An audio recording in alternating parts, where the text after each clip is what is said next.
Hello? Hey, Fate. Hi. Right, okay, so that's You hear me working. well? Yep, sound good. So that audio's Great. picking up. But from my side of the world, it's morning. Was muted. Hello. Hey. This is new to me. I need to turn this Gonna leave that up. Should be here. I'll leave that up. Easy. There we go.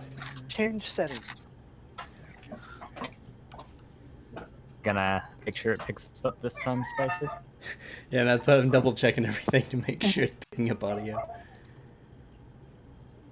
It should be. That's fine. Okay, that's good. Go into the settings. That's unraring. Alright. Yes, Vegas stopped working. I closed it.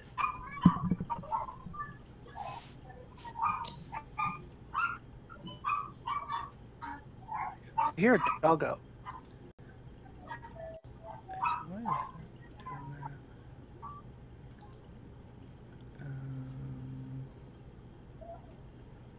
Where is it? Where is it? That's what I wanted.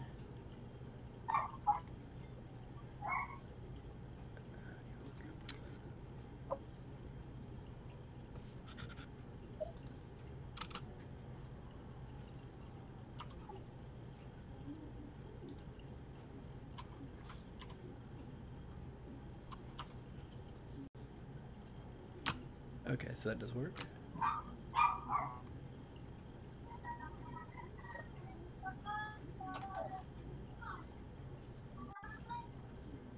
All right.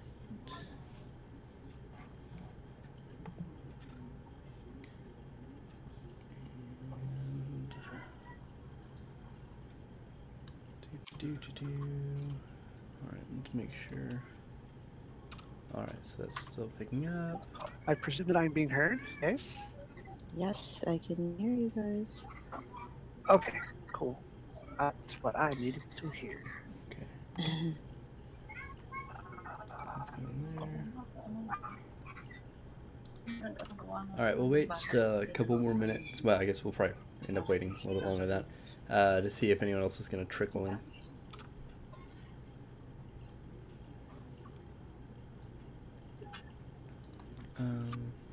I'm on the phone.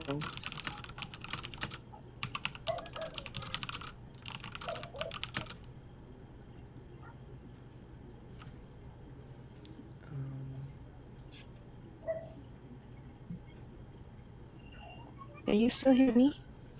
Yes. Yeah. All right, great.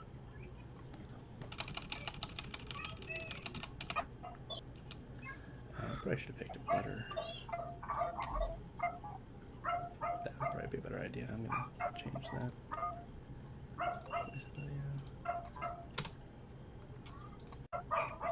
Okay, that's fine. All right.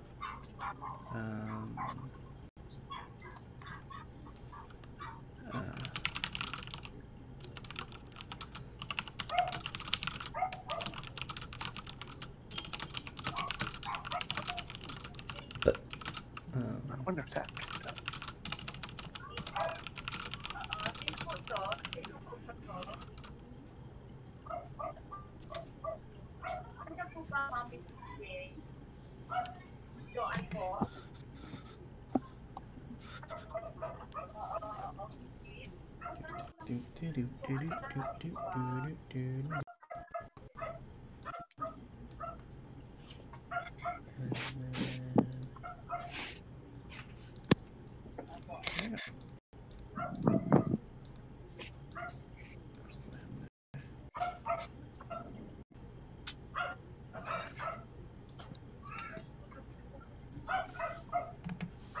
Hello?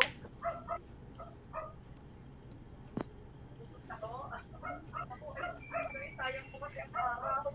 Sa akin, hindi ako pwede.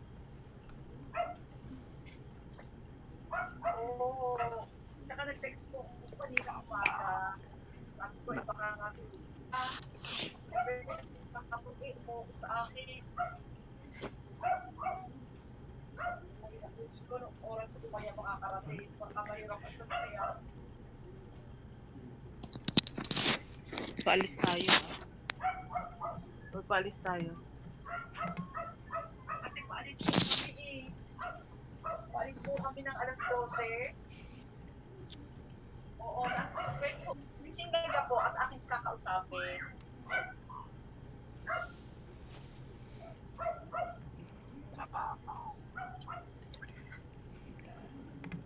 Hello. Okay. So, emergency recording. Begin. Hmm?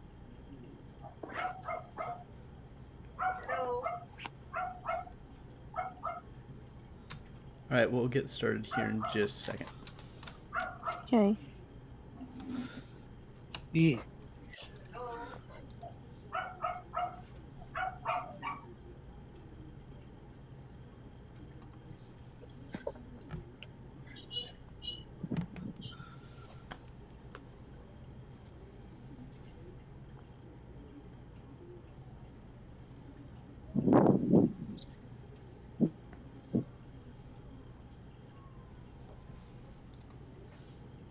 Okay.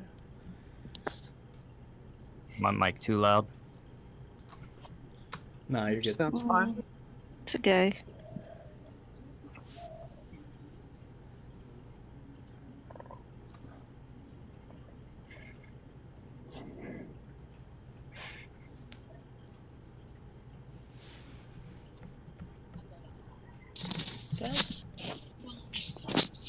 Buwan, ganun.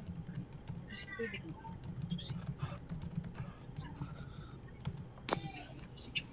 Ito. Sino po mga maliki kami? Sige.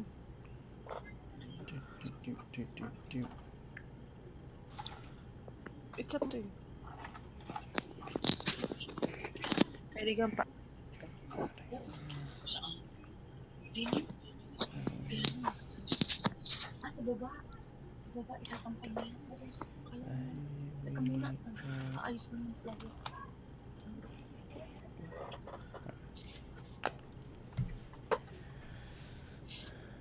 Well enough.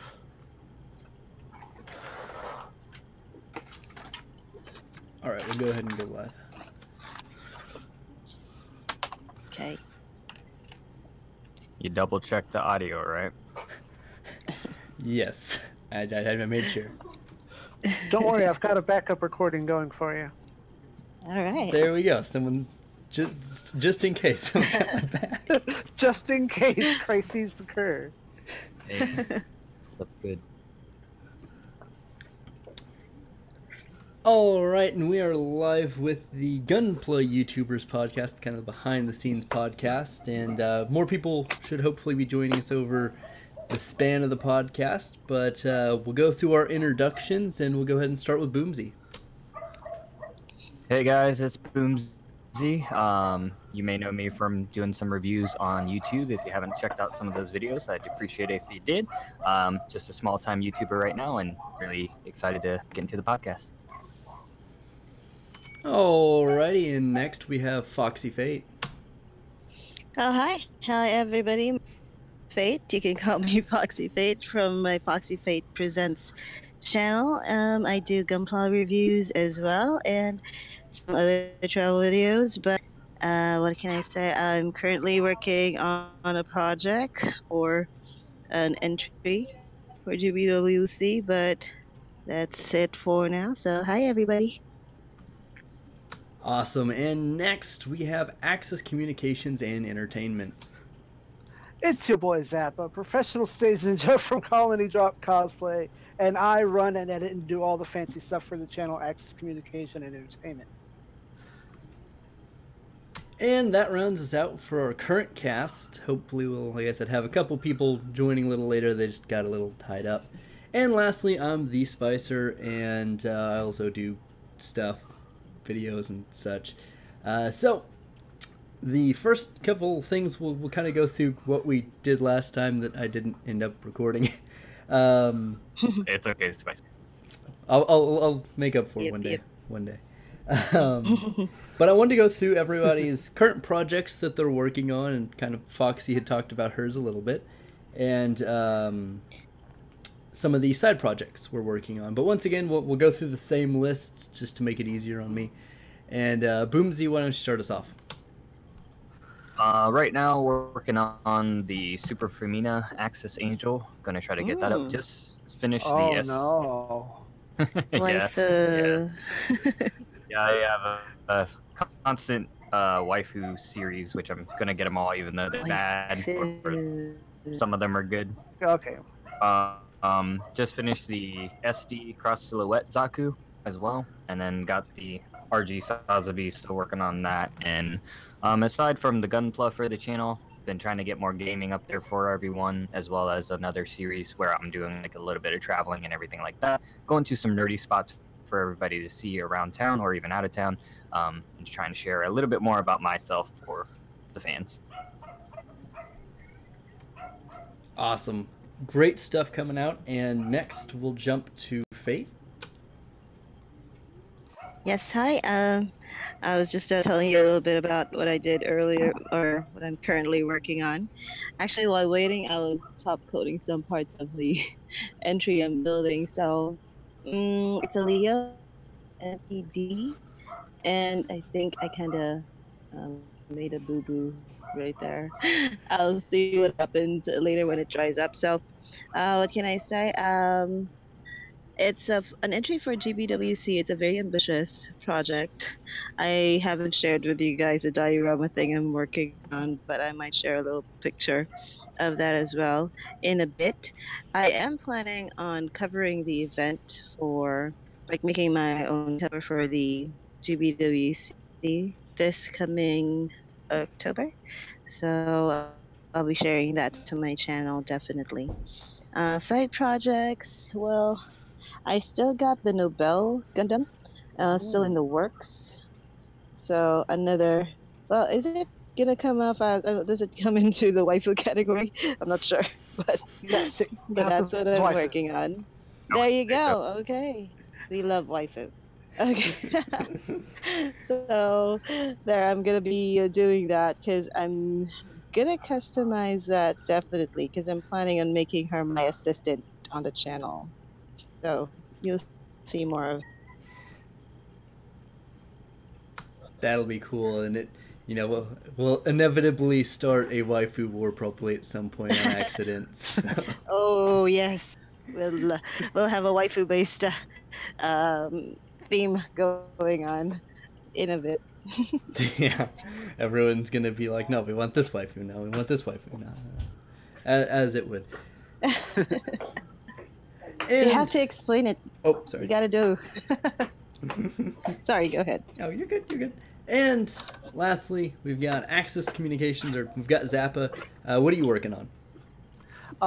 As far as the channel goes, I just recorded Gundam Battle Assault and some Super Robot Wars Alpha Gaiden, since most of our uploads are video games. But as far as Gunpla goes, I've got the silver-plated sumo from a P Bandai pair. I've got to build the gold 144 no grade. I recently finished the gold 100 scale, and then I think next in the backlog is an old 100 scale G Falcon with the double X. So I'm really looking forward to finally building a G Falcon. Other than that, I'm just waiting to build these 3 shiny boys to get a review up for those 3. They're very shiny. Very shiny indeed. There's a lot of turn A designs are really underappreciated, but the sumo mainly is, it's cool. It's different and weird, but it is cool. Yeah, the Capul as well. I'm hoping we get a regular Capul high grade one of these days. Maybe they'll make their way back around to turn A one day. And lastly, I guess I'll cover kind of what I've been working on and a whole bunch of nothing currently.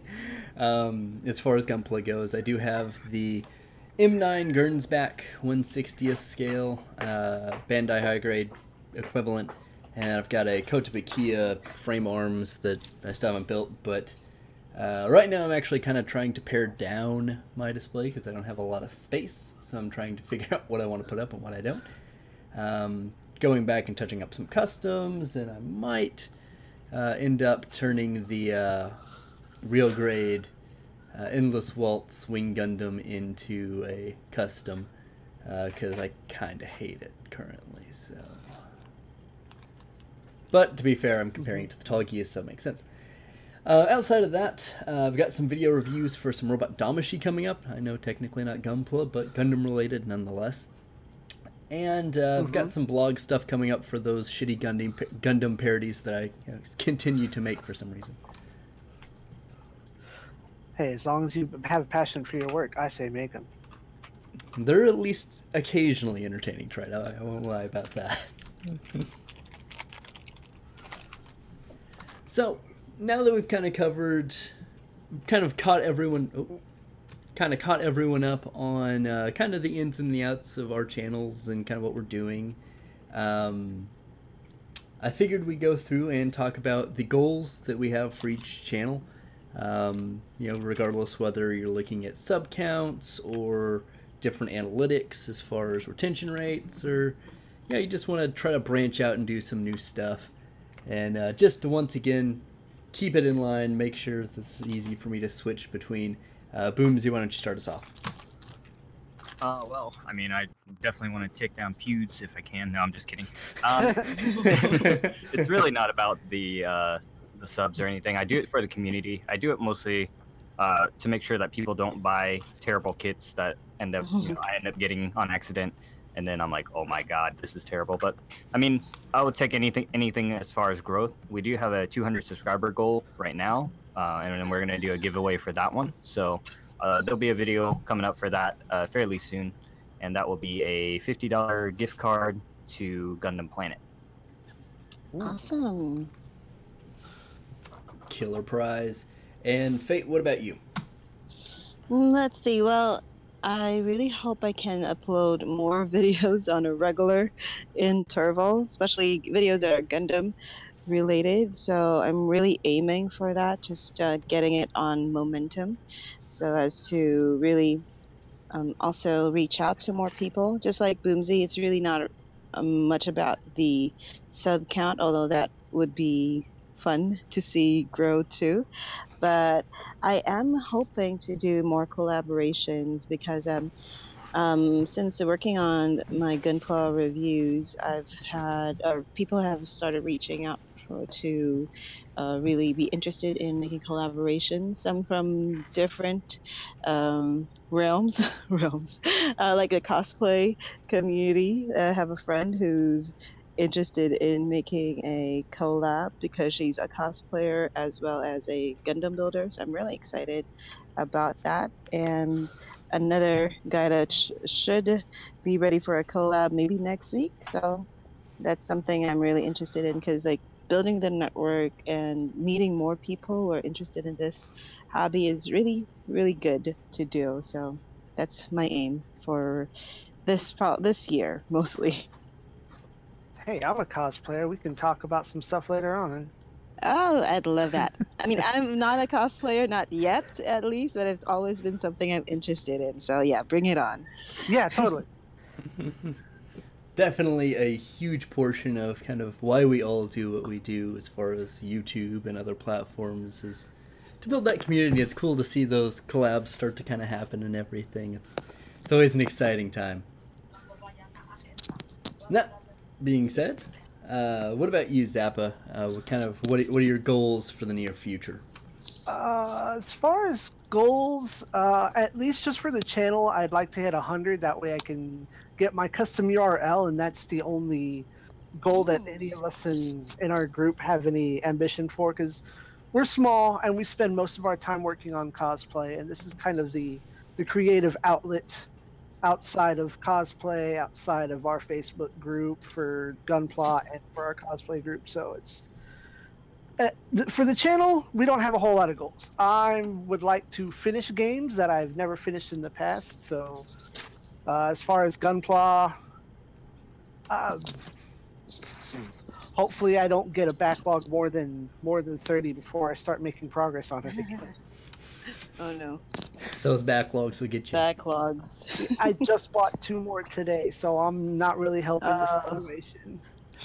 Maybe, I guess a personal goal, like sometime before the year's over, I would like to do another custom job. Since I'm a straight builder, I've got stuff set aside for painting and kit bashing, and I'd like to finally get started on those at some juncture. Mm-hmm. Definitely. It is something that, you know, I feel like kind of happens through the hobby. You know, people will start straight building, and it just depends on, you know, how much time they have. And like you said, you've got a lot of other stuff going on. But I think everyone kind of gets to that point where they want to do more custom work, and it's always really inspiring to hear and see that in the community where people are kind of branching out, trying new things, regardless whether it's painting or doing other things. Lastly, I guess I'll round us out here. As far as the channel, the biggest goal I would say I probably have, and this is for all the platforms I operate on, it really ends up being a consistency issue. You know, I get really ambitious and like, oh, I'm gonna do this and this will be great, and it doesn't always work out that way. Much like this coming week, I will probably be late on some videos. Oh well. But I do have a couple reviews for some Gundam Seed figures that I'm working on. And I'll shoot tomorrow after I've scripted them out a little bit more. And then I've got some blog stuff to work on. But really, kind of the end of the year, I suppose, goal, I would say. My channel, I'd like to kind of get to the next 100 level, so I'd like to get to 400. That'd be cool. Don't think I'm going to make it, but, you know, fingers crossed. And then Instagram, I think, is like 300, I think is the goal I'm shooting for. I can't remember. Facebook's 100, and I should hit that one, not gonna lie. I think I'm at like 80 something, so if I can keep going, I think I'll do it. And WordPress, that I really just make sure people keep coming. It's the really thing, you know. I want to make sure people read the things I write, because I like to share the stupidity of what I can get out there. And with that being said, they're really good articles, and they're really well written. Most of the time you would think that it would be something else, you know, because you're already doing so much for the channel. And I actually sat down and read, you know, a few of them myself, and it's like, yeah, this is really good. I wish I could get something out myself like that, like a news, or, you know, maybe just talking about stuff. But that's why I do the vlogs. Yeah, and that's kind of a funny thing, kind of getting into kind of, I guess, the next portion of it. Is that's effectively how it came up. Was I had a real packed schedule for the channel, and I was like, well, you know, I can't, you know, make 3 to 5 videos consistently a week. I just don't have the stuff to do. So I ended up just kind of like, well, you know, I can type up a little quick thing here and there, and that kind of grew into, I wouldn't say my main focus, but it's pretty close to on par creatively what I put into YouTube, funny enough. But yeah, I'm glad that people do read it. I'm glad that they enjoy it. Well written. We'll agree to disagree. I don't know that I'm a great writer, but I like to think I'm subpar. But outside of that, like I said, that kind of does get us on to the next topic I was thinking about, which really is kind of what was kind of your first video and kind of what got you onto the platform. And I guess you're right. Yeah. All right. Well, for me, I was like watching Mecha Gaikatsu and Zaku Aurelius and all, you know, all the people that we normally watch. And I was like, well, I can do this and share it with everybody and kind of get that message, like I said, for the reviews out. And then I started with the unboxing video for USA Gundam Store, which that video looks like trash, and then the Rinko video also looks like trash. I'm probably going to upload another one for the Rinko just because it has so many views, and I feel like a lot of the retention is lost in that one. But what really got me was just thinking about, you know, like I said, getting that message out there and really connecting with the community. Like we talked about it before. We have such a small community, but the community is so like vibrant about the love for Gunpla. I mean, yeah, we have some of the elites and the jerks, but you know, we just bypass them and ignore them in the comments. And you know, yeah, I have no marks. I'm human. I'm not, you know, a cutting robot, and I can't file for an hour. I don't have time, you know. Yeah, it is, and like you said, we talked about it before I didn't record it, but yeah, the community is really unique, and I mean, there are other similarities in some aspects, but it is a really dedicated, very loyal, very adamant fan base about the subject matter itself. And you'll have the waifu wars and the elitists and all of those things, but yeah, overall I feel like most people are very receptive, and especially to everyone having a different opinion and saying, oh, okay, this kid, I didn't really like it, or I hate this design, yada yada yada. But yeah, it's a good backstory. It definitely, I always think back to my first actual review, and it's once again one of the higher viewed things on my channel. I'm like, God, it looks so bad. It's so bad. But that will lead us to Fate. What was your first video, and what kind of got you onto Fate or YouTube? Let's see. Well, the very first video uploaded Gunpla related was actually about a Aurora Slide decal video for my Sandrock Supernova. And let's see. Well, my YouTube channel has been around for like years and years, and I upload every now and then.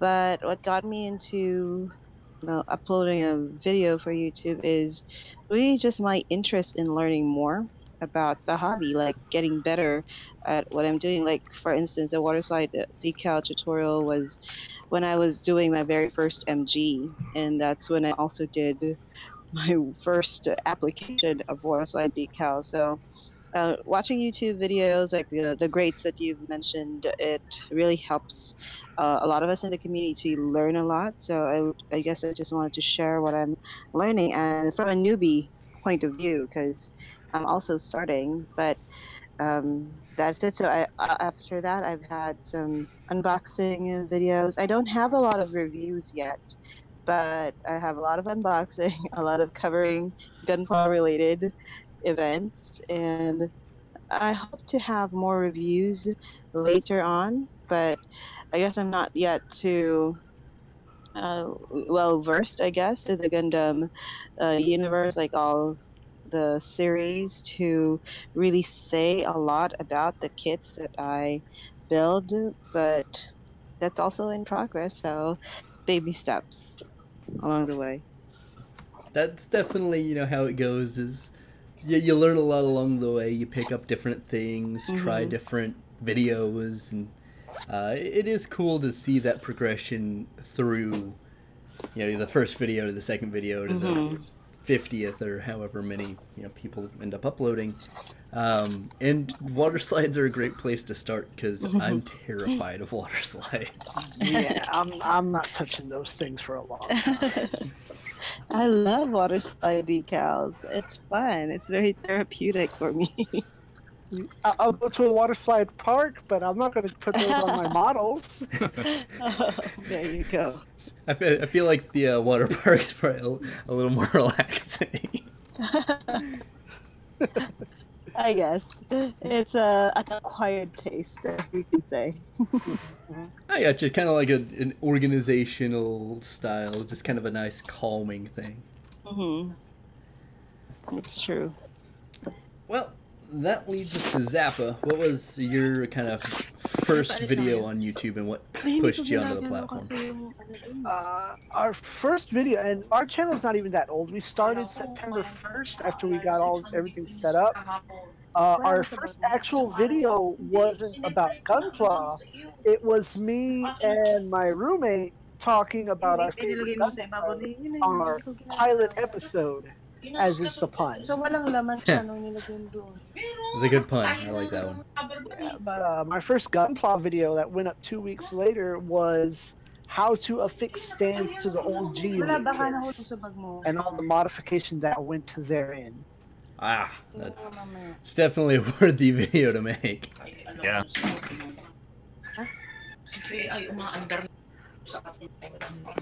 Those are going back to those older retro kits is a trip sometimes. Yeah.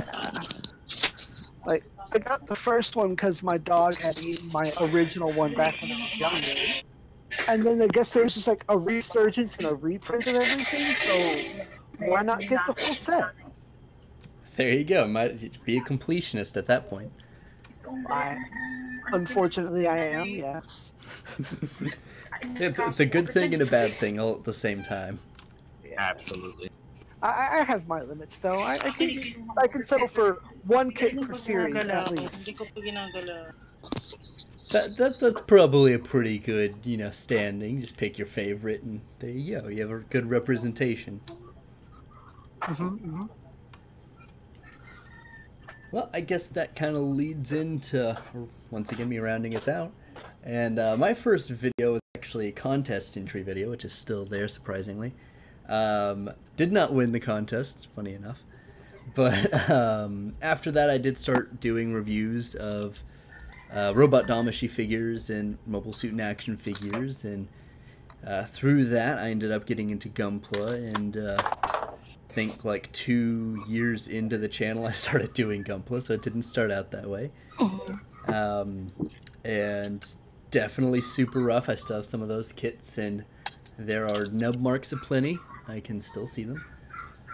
And yeah, that's kind of really the thing is I'd seen people who were doing this, and I was like, oh, it's kind of a cool thing. I'd like to do that. And then I kind of got to talking to them and the figure community, and then branched out because unfortunately there aren't figures for every kit or for every design, so had to jump into Gunpla at that point. But that's you have a ton of figure like type reviews and everything like that, and I think a lot of us actually are doing the opposite, where we're doing the branching out to the figurines and some of, like, I got some frame arts, and I think I have an Ava kit and also some Pacific Rim kits now, and I'm trying to like brand out more into the channel as well. Yeah, it is something that there's a lot of overlap. It may not be something that people will buy the figure, buy the kit you're talking about, but people will still be interested to look into it. I mean, I can't tell you how many of Mecha Gakatsu's or Kyokijin or Jabi's videos I've watched for figures I'll probably never buy, but I was kind of curious, or in Jabi's case, entertained. Yeah. But yeah, no, it is a weird, like, I think I did it backwards compared to everyone else. But it is a fun thing. Figures, although, yeah, you don't get to build them, you don't get that enjoyment out of it. I don't know, there's a nice satisfying feel to them, and especially when you're short on time or lazy, they're a good stand-in. So it is cool to see other people kind of take part in that and jump into that realm, because it is once again a small community.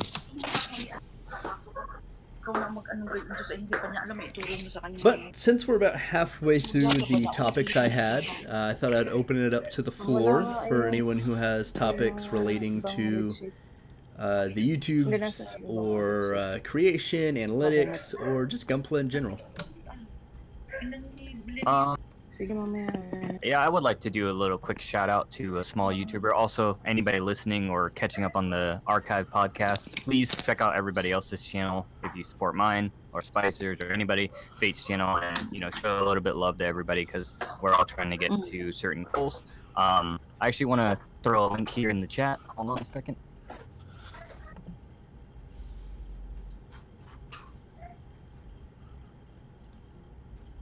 There we go. This is a little guy. His name is Amazing Knight 378. He just started. He was inspired by us and like Mecha and everybody, and he's awesome. And he just started his channel. He actually won my first giveaway, and he lives all the way in Indonesia. And I had to send it out to him. I had to send him a weapons kit, which is like $8, and it cost me like $50 to send it. Oh. And so yeah, he's really cool. Show him some love. I did mention him. I was gonna tell him I gave him a shout out, so hopefully he sees this and he's probably gonna be super stoked for it. But yeah, he just started, so and to throw it out on the floor, let's see. Mecha related. Let's talk about what was your like first anime that really got you into mecha or TV show? And we'll start with Fate since I'm asking the question. Ooh, mecha. Let's see. It wasn't originally good. Well, I've always loved Evangelion, but they don't really come up as mecha. Has anybody watched Magic Knight Re-Earth? My It's an roommate old has. show. Yeah, it's an old show from the 90s, and I'm a 90s They kid, got- it's okay. there you go. So, I forgot the name of the mecha in that. I'll have to look it up, but that's something that has amazed me. I don't know if watching Bioman or Maskman counts, but that has started my love for robots and those kinds of things. That's so Super Sentai. Yeah. They had the giant robots in those later Yeah. seasons, didn't they? giant robots, yeah, they do. The Power Rangers and those Hey things guys, from. I'm sorry I'm Mhm. late. No That's worries. Mobile Suit Hanger. Hey. Yay. So there you go. I guess that's what started my love for it, because I've always been interested in miniatures. I've always thought that people who did them were pretty amazing. So when I had the chance to really start out, when I was challenged or inspired by one of my friends to start off, that's just started my journey into Gunpla. That's it. Definitely, I feel like a lot of us are gonna be pulling from the '90s. So Yeah. that would be our first exposure. But Zappa, what do you got? The first mecha anime I saw that I knew was mecha was what do they call the English Macross? Robotech. Because my mom thought it was the same thing as Mech Warrior, which I had a manual for one of the PC games. But I didn't really get into that. It was G Gundam that I saw at a pizza place that really got me sitting there and staring at what these punching robots are doing, like Street Fighter moves. I have to watch the show now every day after school. That's exactly what the Bandai marketing people wanted. They're like, just show people fighting robots. They'll be interested. They'll buy it. Don't worry about it. They'll do it. Don't worry. Yeah, and that Super Robots are always a good gateway to anything. Yeah, no, I feel like that's kind of the natural progression. You start with, Super Robot or Super Sentai, and then you kind of get into Real Robot, and then it devolves from there. But definitely a good, worthy inclusion with G Gundam. Mobile Suit Hanger, since you joined us, what kind of was your first introduction to mecha anime?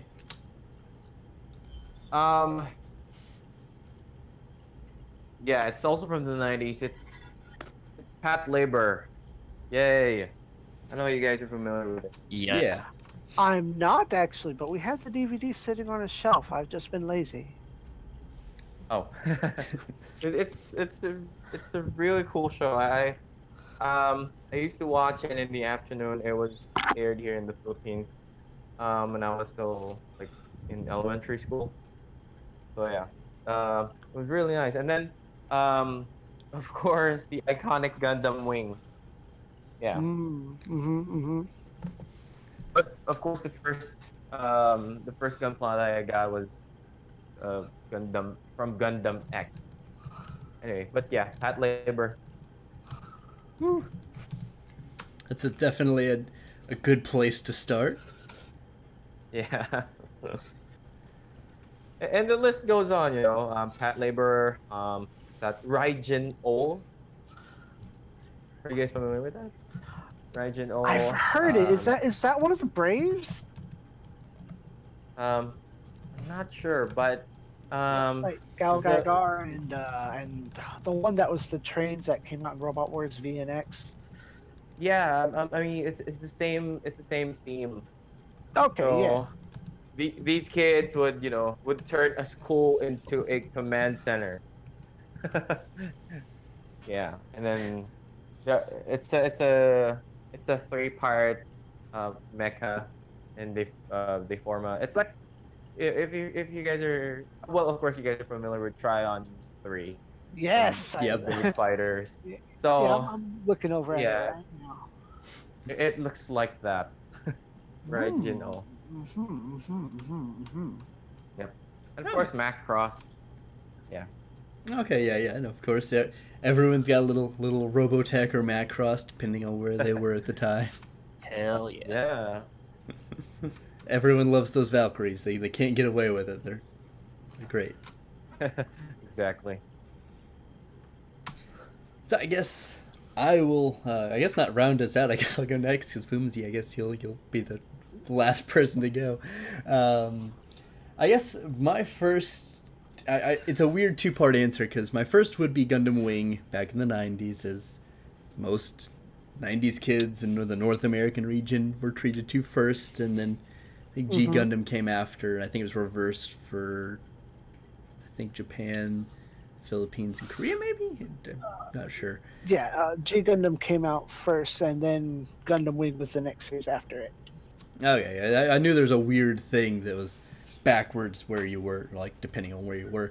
But outside of that, so I watched that, and I was really into it, and you got the figures, and I still remember the Heavy Arms was my first figure ever, and I wish I kind of had it, but I've got, like, 3 other versions of it now, so it's okay. And I kind of, after a little bit, I dropped kind of watching a lot of stuff for a while, and I got into other hobbies, and yeah, they're all right. They were what they were. I still keep some of them around, but in high school I got really back into anime, and it started with Gundam Seed, and unfortunately went to Seed Destiny.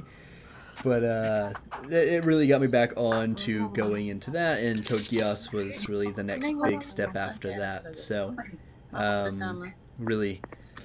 really solid. If you're a mech fan and you've not watched Code Geass, I definitely have to recommend it. It is phenomenal. My roommate can't finish it. But is there anything about, like, the first season or the second? I think it's the first season.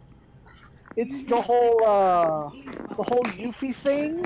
It actually brought her to tears, and she can't bear to watch anybody else get shot down. Like, literally anybody else. Yeah, they may not want to continue the series because it gets kind of it gets sad. She wants to watch the 3rd season when it comes out, but she has to put on her big girl pants and finish what she started.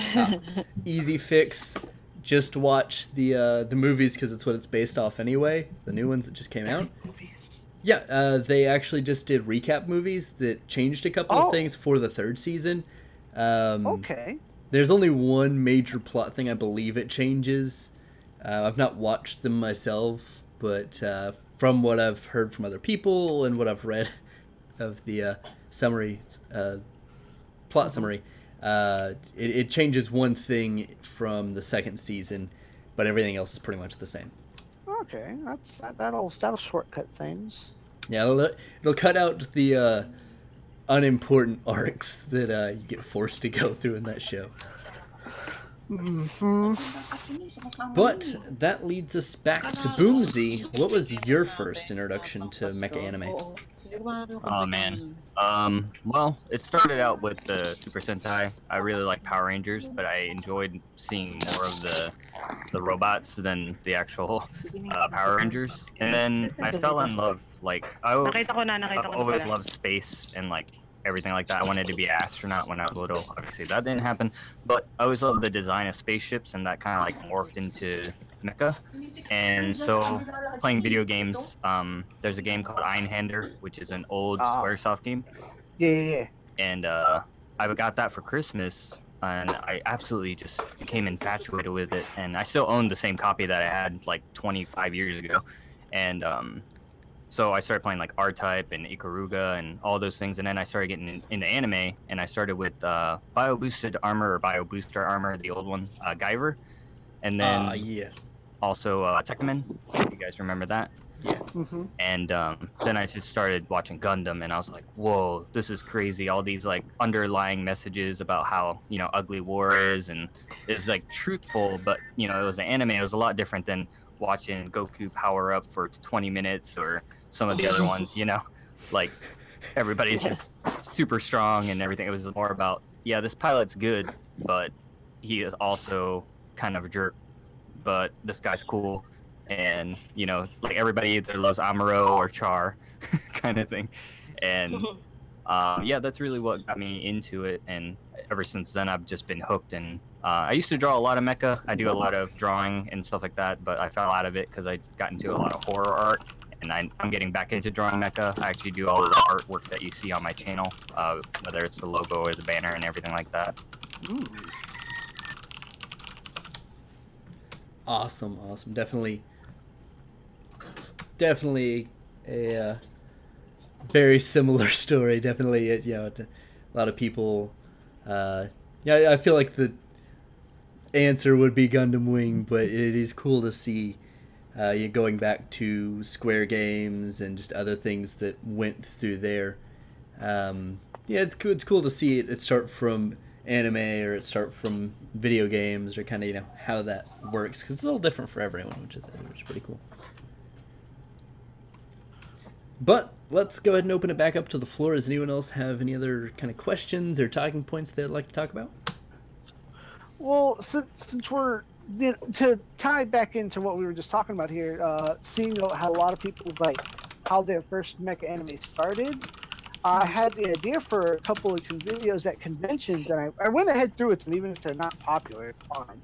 But it was asking people about their favorite giant robot, and even like asking 30, 40 different people. I think I only got the same answer like twice, and it was either Big O or the Escaflowne itself was like, oh, that's your favorite giant robot? And I was getting a bunch of other stuff like, oh, Megas XLR is my favorite.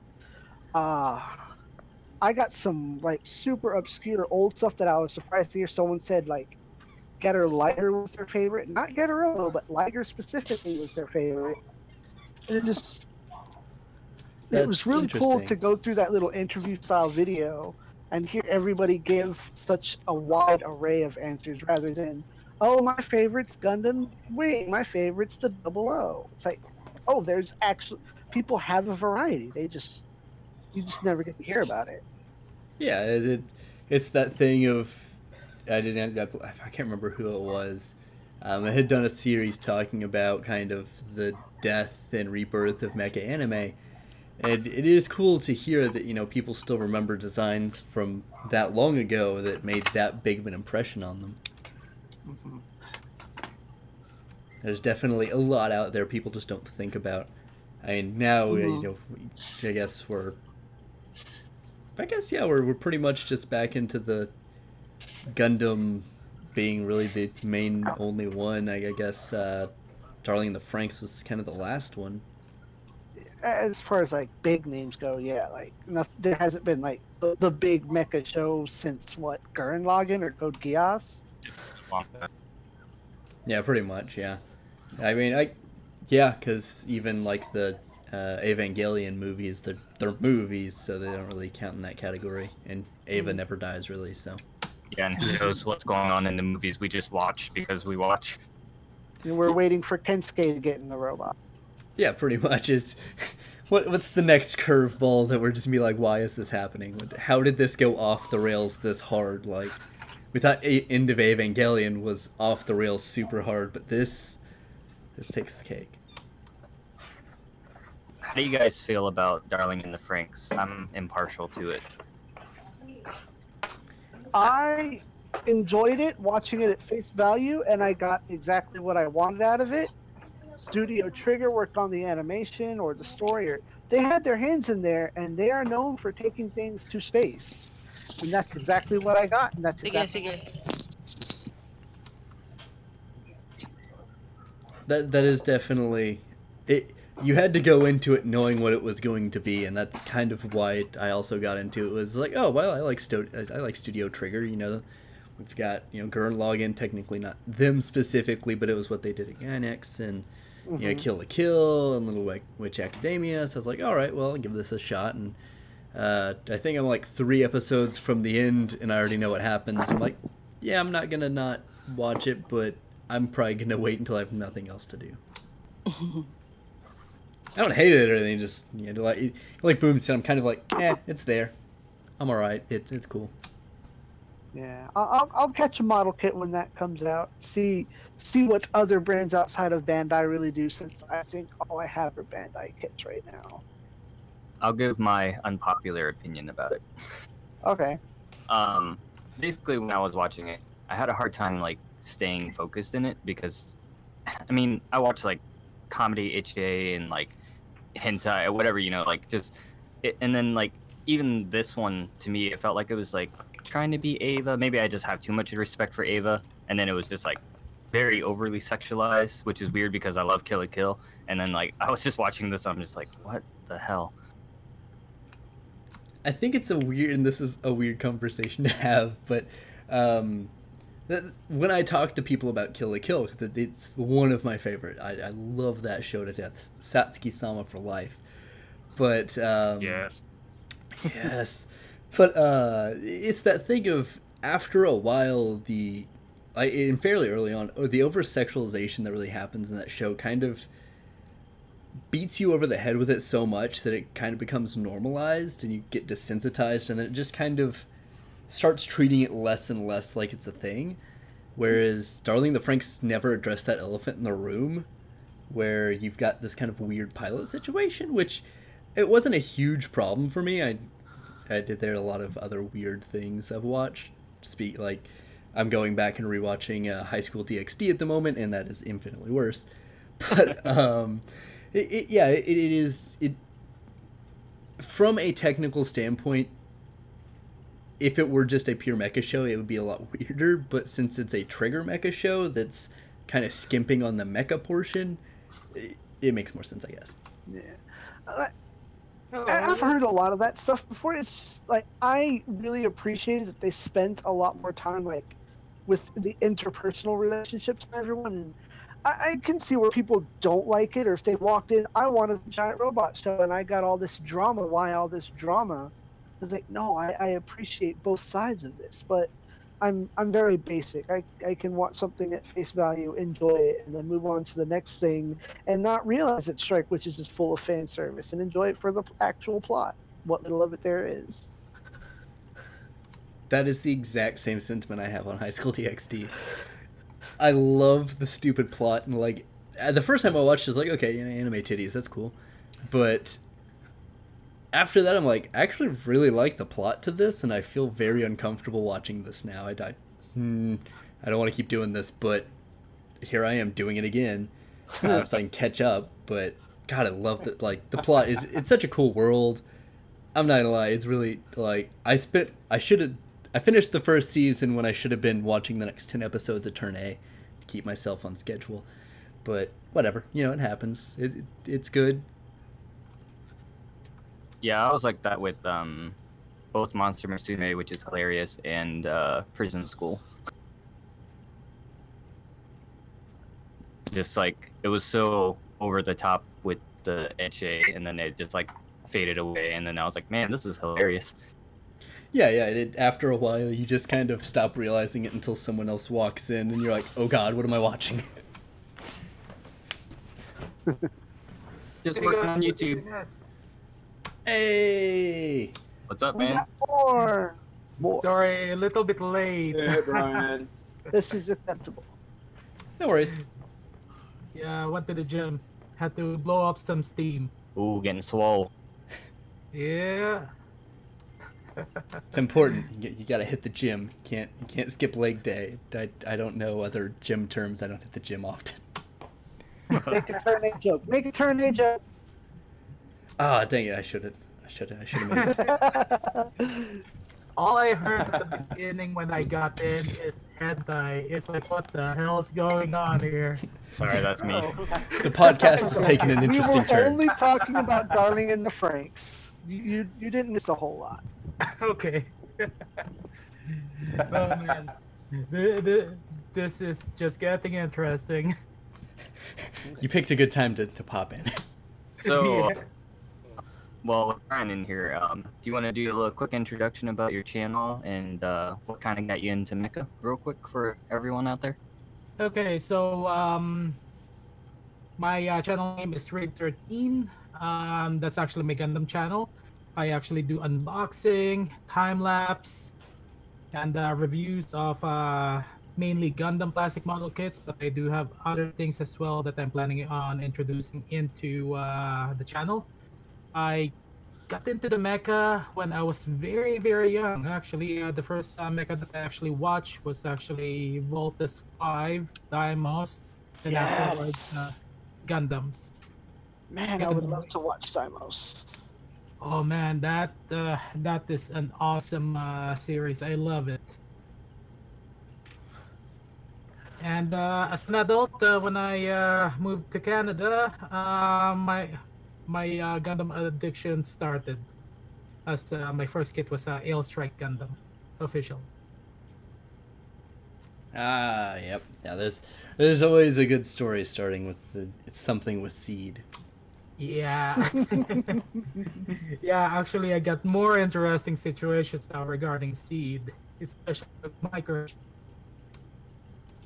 Yeah, it's going back and rewatching Seed. I've been listening to It's a Gundam podcast, and they're doing that. So I was like, well, I want to know what they're talking about. I've watched it before, but it's been a couple of years. And yeah, those first 10 episodes, they're not bad. But Kira does, like, he does his Kira thing, you know? He does the Jesus moment, and then he does the scream, and then a Jesus moment and scream, and then Lacus shows up and he does another scream. And something that I totally forgot existed until I rewatched it.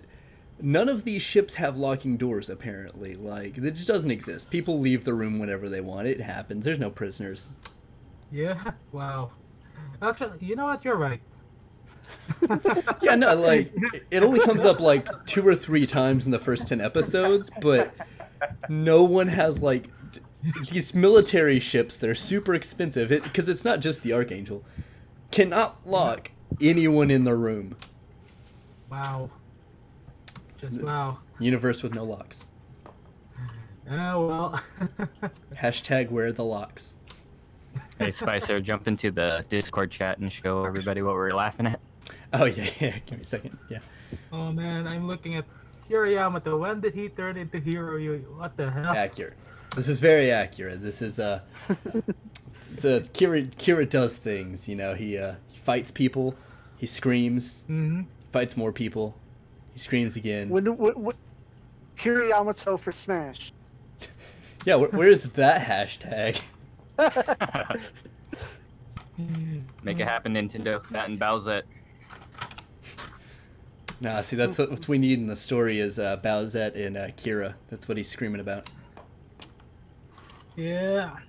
You know, one thing I do want to see when it comes to Gundam Seed is for them to release the Gundam Seed MSV, like the whole series with the Astray line. That's the one thing I really do want to see. So that goes into a good segue that we can talk about. Basically, there's tons of kits that we haven't seen, and you know, Bandai is either gonna release a crazy P Bandai if everybody wants it down the line, or they're gonna release like a Re 100 that kind of nobody wants, but then we want it anyways. So, what's like one of those kits that you want to see from a series that you haven't really seen yet? Either it's been made and it was terrible, or you want to see a rework of it as a master grade, real grade, or whatever your favorite grade is. And actually, with this, let's go ahead and let Charlie start off so he can intro himself as well, because he just popped in. Hello, can everybody hear me? Oh Yes, yes. sir. Thank you. Loud and clear. This is really new to me. Yeah, still have this stage fright thing, but No worries, you know, do you? yeah, You are with Yeah. Gundam family. I am Charlie426 on YouTube. That's also the name of my channel. I've started like doing Gunpla reviews about 2 to 3 years, and yeah. Also, recently I've been trying to get into like other figurine stuff like SHF, but it's still a start. And Yeah, it's kind of funny. We were talking about that a second ago of Gunpla YouTubers kind of getting into figures or vice versa, and yeah, there's a lot of overlap there. yeah, so trying to get into like figurines, but I'm still like waiting for other products to go. And yeah, just trying out new stuff and still making reviews time to time, and try to do different stuff or try to do what other YouTubers, or not other YouTubers, but other reviewers tend not to do, like try to focus on premium Bandai stuff if possible, if not just my typical stuff. And like thanks to the Facebook page, I've actually met a lot of good people, learned a lot of new stuff. So yeah, I'm enjoying the situation. Awesome, awesome. It's definitely a good start in kind of looking at your channel and kind of watching some of the videos. It is cool to see people bringing back those Gundam Age kits because kind of undervalued. There's some really cool kits out there for that. I know especially Gundam Age, okay, well, I will have to admit the anime wasn't as well, taken to many people, but still, at least those who tried the kits, I think they at least know that the quality of the kits were really, really good at the time, or even today. Yeah, it is like there have been big steps made from the Gundam Age kind of time frame when kits were made, but they're really solid for what they were, and overall, I mean, the designs were pretty solid. There's some goofy ones in there, but they're really nice. Most of them, like I think like 80% of them are pretty good. The rest of 20 are kind of different, but still works. Yeah, and out of kind of the kits you've built and kind of leading back to kind of what Boomsy was saying, what kit or what suit's not been made a kit that you'd like to see, or what's one that you'd like to see remade to today's standards? From Age or just anything? Just anything. Well, first, like if there's a kit I want to see that doesn't actually have a kit yet, it would be like the Gundam Mudrock in HD form or Master Grade form, either way. I'd be happy to take those, and for this to happen in Premium Bandai, but maybe the Hakushiki Kai and then the Hakushiki Kai mass production type would be the case. Are those the ones with like the elongated, like xenomorph looking head? Oh yeah, it's the Hakushiki with the long kind of head sort of thing. Yeah. Would be my main thing. Yeah. Definitely good picks. The Mudrock, surprisingly for being it almost has kind of like a cult following to it. You don't really see it in a lot of different forms. It was made in the G-frame figurine. Of course, it's kind of hard to get these days, but yeah, I'm just glad that it's getting like a little bit more attention than it used to be. Yeah, I remember way back when I kind of was still early on YouTube and messing with mobile suit and action figures and customs and stuff. People had said, hey, do a Mudrock custom, and I never got around to it because I'm not that inventive. But yeah, a lot of people really show love for that kit.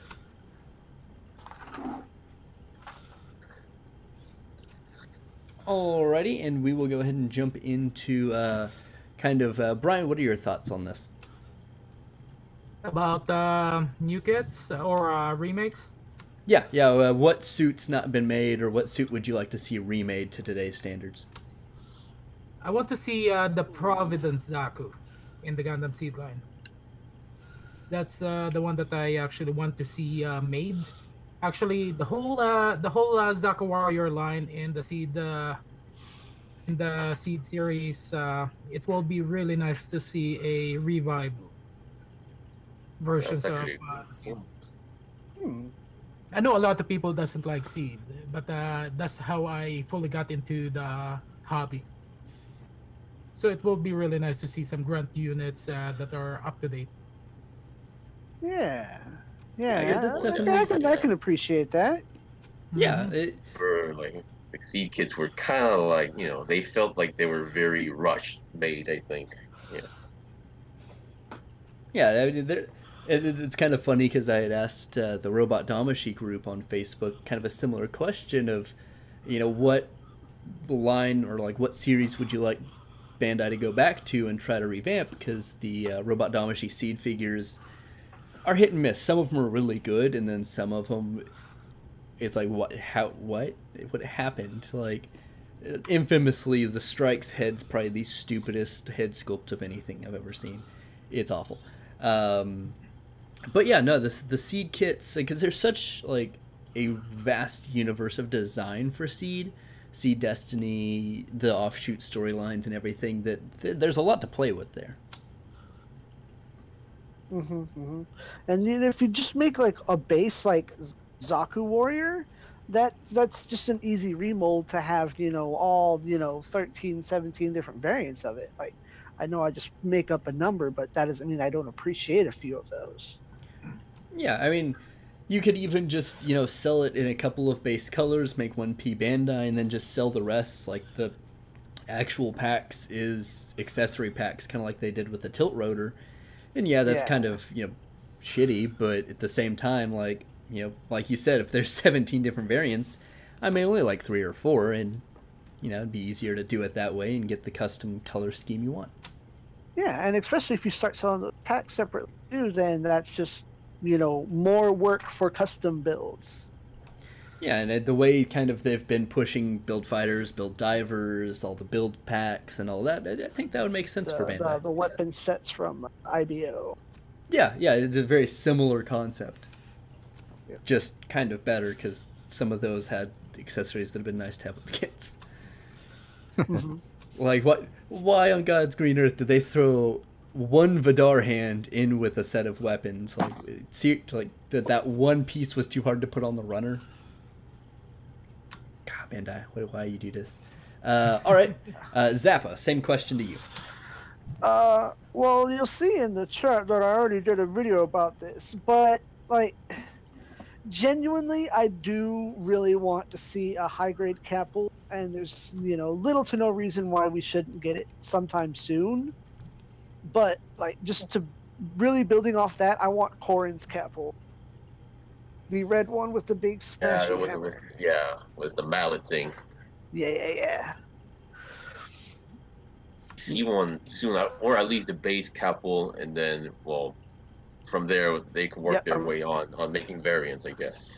Yeah, definitely. You can get a high grade, UC Capel, the blue one from Double Zeta. It's like the Seed Zaku. It's one kit that you can reprint with a couple of variants, and Bandai prints themselves a nice little stack of money. Yeah, they have their own money machine at that point. This is what I always say on Facebook as well. Well, everything will happen eventually, so I'm pretty sure it will happen. It's just not sure if it'll happen when we're alive. Yeah, it might be 90 years from now. We'll see. Yeah. One of these days we'll get that Tequila Gundam. Oh, please, Well, God, actually, one day soon. Actually, when Build Divers was like a new thing, and then they had in the hobby show, they showed 2 silhouettes of like 2 Gundam kits. I legit saw one of them was the Tequila Gundam, because that was the day where the episode where the Tiger Wolf and the Tequila Gundam fought each other. Yeah. I was legit thinking that that's one of the silhouettes was Tequila. Yeah, like, why is Build Divers lying? Why are you telling me that, it's based on the Tequila Gundam model, but there's not? No, we're just not that far into the future yet. Oh, okay. That's what happened. All right. Yeah, give it like another 30 years when G Gundam really hits its stride. Oh, yeah. I mean, we got to get those fans in, man. Yeah, I mean, at that point, it'll be like Dragon Ball Super times 3 Ultra Max or something, and they'll be like, "Oh shit, everyone loves Dragon this." Ball Super the final. But it won't be the final, of course. Or they think it's the final. Yeah, they've frozen Toriyama at this point to bring him back later. Oh. Like Disney. Yeah. Same thing. Like a future investment. Like they freeze everybody in like from the staff. Yeah, they're just like, hey, we're gonna have a board meeting. It's gonna be really cold, but don't wear a jacket. That's how it goes. I guess I'll kind of round us out, and then we'll hit some of the people we've got on mute. Just I'm not sure if they've got something else going on or not. I don't know. That one's a real hard question. But honestly, if I had to say, I would really like a new master grade, or I guess just a master grade, of the Wing Finis, just the base version. Because that is still probably one of my favorite designs of anything ever. Actually, that was one big question for me as well. Because when Build Fighters it was out, and I actually really liked the base, the Wing Gundam base, and I was actually hoping to see that variant, but instead they went with the the one that only had like a few minutes of. Yeah, the master grade. I was like, the really odd. Fenice. Yeah, something or something. Yeah. I mean, and yeah, it would be really like there are a few parts and everything, but that whole asymmetrical design is just so unique and cool. And Fellini's one of the coolest characters in the show. But yeah, that would probably be what I would have to pick. What about you, Fate? Not sure if she's got something going on or not. Said. Yeah, she's muted at the moment. I guess I can go. Yeah. Yeah, go ahead and tell us what you're thinking. Well, going back to the Tequila Gundam, I think it would be awesome if they would do a G Gundam series in the new SD Cross Silhouette. Like, just make a line of that. Oh. Yeah, that would be a very be fitting something. place for that, actually. Yeah, and then as far as like kits I want to see, I really want to see a new design like RG Golf, because I absolutely love that kit. And master grade wise, they did tease us with those actually. Yeah, I remember. And then master grade wise, I think I just want to see more kits that aren't very popular in the big Gundam world. It feels like they do like the Pokemon rule, like they just print whatever's popular and then they make that for the master grades. I want to see more kits that are not so popular and coming, to the master grade series. Like maybe a new Jinx, like, or even the Zaku line. Like, I would love to see a new Zaku line at 3.0, and just that's pretty much it. What about a master grade G Savior? Everyone stays quiet. It'll be a P Bandai. I think that's like one thing like Bandai would ignore. They would be like, what? What's that? You know that guy that was in Build Fighters for 5 seconds? Nah, see what they'll do is they'll kind of do the opposite of a P Bandai, yeah, where it'll be super cheap, but they just won't market it at all. So people are like, what is this? When did this come out? I will be screaming from the rooftops. Prototype showing the hobby show and then never release it. So Zappa's just going to be the main force behind this marketing campaign for G Savior. I have a squad of people that also support G Savior. I won't be alone. All 10 of you. Yes, all 10 of us. Middle note. Foxy, what kit would you like to see brought back, or kind of revamped, or just kind of given treatment? Yeah, I was just listening. I was actually looking online if there was any. Is there an MGK Kshatriya? I wouldn't be. Nope. Or No. nope. I believe there's other I would love to see that, though. Our other So there's- what brands of it. So there's no Probably MG of that, Probably a fixed figuration, something. or like an M. Is there an MG Gushon, like the big chunky one from IBO? Is it really Yes, like but that? no. Mechanics. There's a 1/100 scale, but it's not a master. Yeah. I don't think there's an. IBO didn't get master grade. Yeah, Hmm. it's Full either mechanic 1/100 no scale. grade or full mechanics. I It's would like Reborn's love to 100. see basically. that. Mm-hmm. Definitely. It's so big and chunky. So to those kinds of kits. Which would be kind of nice, because, like, I don't, it's probably just my opinion, but I don't think the Gushion or the Gushion Rebake or the Gushion Rebake Full City have gotten any of the proper love, because all their kits are kind of not great. But yeah, the HG version was like, I was kind of like mind blown by the amount of stickers of it. Yeah, it was not good. But it happens. The Ksatria would be cool, but it would be massive.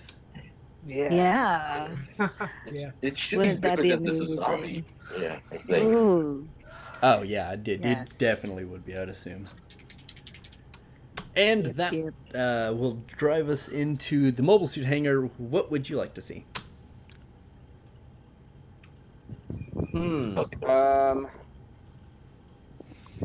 Okay, so maybe I'll just give one kit per grade, I guess.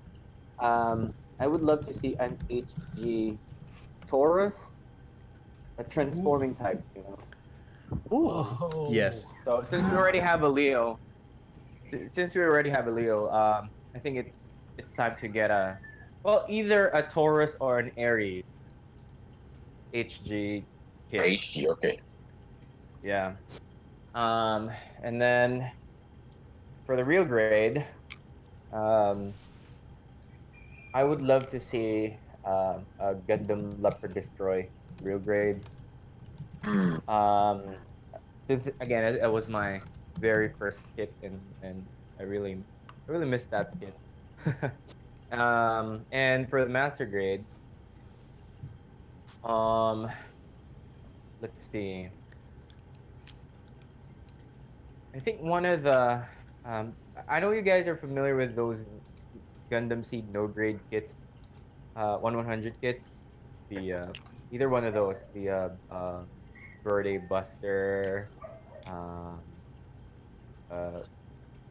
Nebula Blitz, something like that. Yeah, and Nick's Providence and stuff, yeah.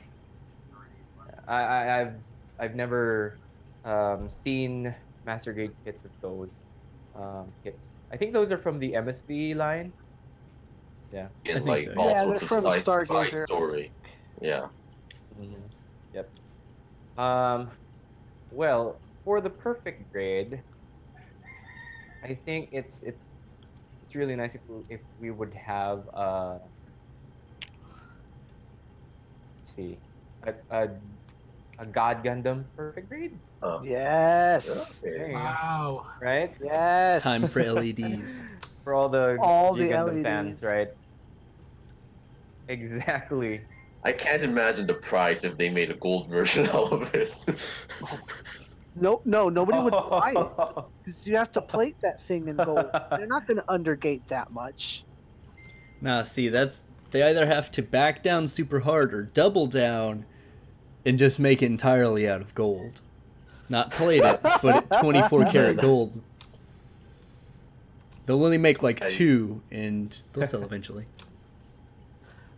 You can win them on that scratch card giveaway for like the year 2020. Nah, the winner of the Gunpla World Cup will get a discount on it, and that's it. That's as cheap as it gets. Zero articulation. Build only. Now, it'll have like 3 points of articulation. Only 3.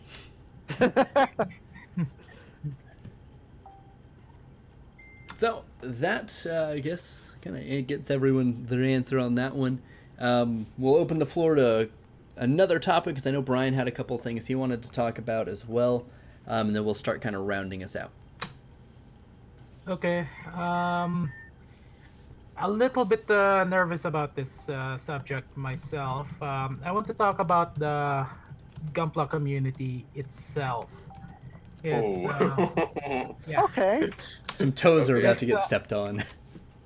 I run my own Gunpla group in my area, and I kinda got screwed over.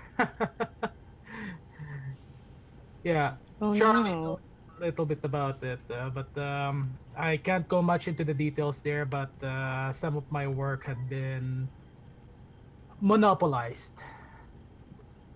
I prioritize. For me, I actually run the group as for fun for everyone to enjoy, have fun, relax, and to have fun, relax, and enjoy. And I prioritize on the community, but some people see dollar signs, and I trusted the wrong person, and I ended up paying the price. That's not good. That doesn't Yeah, sound fun at all. No, But that's not it's cool. something a little bit serious. I was a little bit Mm-hmm. hesitant talking about it. I can't even give out much information. But overall, what I'm actually doing, that's the bad side, which I'm gonna set aside. But what I'm actually planning on doing regarding the community that I've worked hard on is I'm actually in the Mm-hmm. process of converting it into a nonprofit organization. Yeah. that's a good Yeah. idea. Yeah. Yeah, it's due to the fact that I see Gunpla as something that actually helped out a lot of people, and I mean a lot. And I value Gunpla. I'm passionate about it, and I've seen the good things that it had done to people. I've actually held Gunpla meetups once a month, and I've seen people who showed up the first time who are a little bit of a recluse, and they became more open as the time passes by, and that made me. I want to help out other communities as well, other people. That's the reason why I want to convert my group into a nonprofit organization to just spread the joy of Gunpla. Yeah, it's a What good do you idea. guys think? W. That's fantastic, dude. Yeah, Yeah. totally. And is there any other groups out there that had the same plan as me? As Not far as like going non-profit or Nonprofit and focusing on the community rather than businesses. I mean, I think there's. I mean, I know at least here in Texas, each major metropolitan area has like a someone or a small group of people who organizes events and stuff. Mhm. And they'll host them at like the hobby town or something that one guy works at, or someone knows someone at another hobby town or something. But as far as it's kind of a weird kind of twist, I guess. But I actually don't know of too many people who are doing it for profit. I mean, at one point I had thought about looking at classes, but of course we'd operated at a loss, so it wasn't anything that I was looking to do as a feasible business because I don't think that there's really the demand there for that. Um, but as far as like a big organization, I can't think of one off the top of my head. Yeah, it's one this nonprofit actually will help out a lot of people. I can set up events in malls to be able to do fundraisers for specific individuals who have some problems that needs financial support, or some funds for other countries who experience disaster. That's some of the things that I actually Oh. really do want to do. Call it call it melodramatic, but I was raised by my family, and this is the best way I can actually give back to the community. Yeah, that's like a super admirable thing. I mean, you don't really see a lot of. I mean, there are people who are charitable in the group, and we're all very open and very accepting of when people want to talk about things. But it is really kind of refreshing to hear about kind of an organization or an individual going about that. And props to you, man. That's really cool. It's something that I actually do want to spread to other communities as well, where they can actually do the same thing that I'm planning to do, so they can actually give out to the community. And I just shared some pictures on the previous meetup, and it was almost 30 people attended the meetup that I had for this month. Yeah. Yeah. And I'm actually setting up a tournament on the next meetup. and I already got backing from a couple of businesses. Even though I experienced some setbacks, I still got support, thankfully. And that's the important thing is you got to keep moving and keep following your ideas and your goals. Yeah, true. And for me, my priority is just to have fun, relax, and enjoy. And this is what I tell my members of the group: is I want you guys to have fun and let me deal with the headaches. And I've been dealing with the headaches. Well, yeah, there you go. That's what it's about. Yeah, it's about the community, and there will be setbacks, unfortunately, and there will be people who are not as nice as others. But it's good to see that continue. Yeah, sadly, I do want to actually tell the world who they are, but I don't want to. I don't want to be that type of person. Yeah, that might not be the best thing to do. No. I'm just keeping my mouth shut on. I just want people to know that this is what happened. This is my plans, and I just want everyone, if they think that they can contribute to the community, they should go ahead and create an organization to help out. Definitely. Yeah. But then the other subject that I do want to ask is like, why do some people, like some members in our community, just loves to hate on other people? Like, I've seen people trolling on other people's work. I just sometimes I don't understand. There's always people like that, but like for me, or what my friends told me about these kind of weirdos is that number one, it's that they're not really into that thing. They're just here to really just troll because there are people literally out there who enjoys like teasing or bugging people. Number two is just not the best term to say, but like, just feeling salty because have or buy or make, so they feel salty. So instead of if they can't have it, so they're trying to make it eat in a way. Yeah. Sometimes So, I try to understand them. I actually had a problem just like that a few weeks ago. Actually, about a month now. I was at a convention and I got something signed by a death metal singer / wrestler / voice actor from Gundam Age. Oh, triple job. Yeah, and like he's not listed as a voice actor, and he's barely listed in the credits. So when I got to him, it's like he appreciated every word I'd say. It's like, I like your work, and he's like, oh my god, it's great. So I post a picture of the signed Gunpla manual, and somebody was incredibly discouraging about it, so much so that other people brought complaints to me, the moderator of my group, about this guy complaining. And it's like, really, I have no basis for why he was being so salty about the whole situation. It's like, hey, I'm excited about this thing I got signed. No, you own a piece of trash now. Throw it out.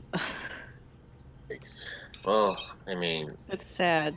well, there are people like that. I mean, keep in mind, there's that famous guy called Sweeton, or AKA Charlie Kim or Charles Kim or something like that, and he's still out there, which is a famous troller / scammer, I believe now. Oh, So, yeah. Actually, another thing is there was this one guy that actually went from group to group doing a market research survey that he actually got a lot of people mad.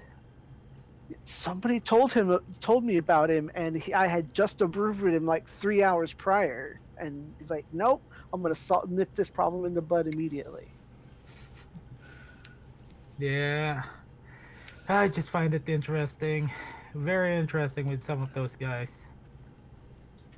Yeah, it's a weird thing, and especially as someone that, almost to a fault, I've always, on a lot of other projects and things I've worked on, I've always kind of looked at the financials of everything before I even look at, what else everything is.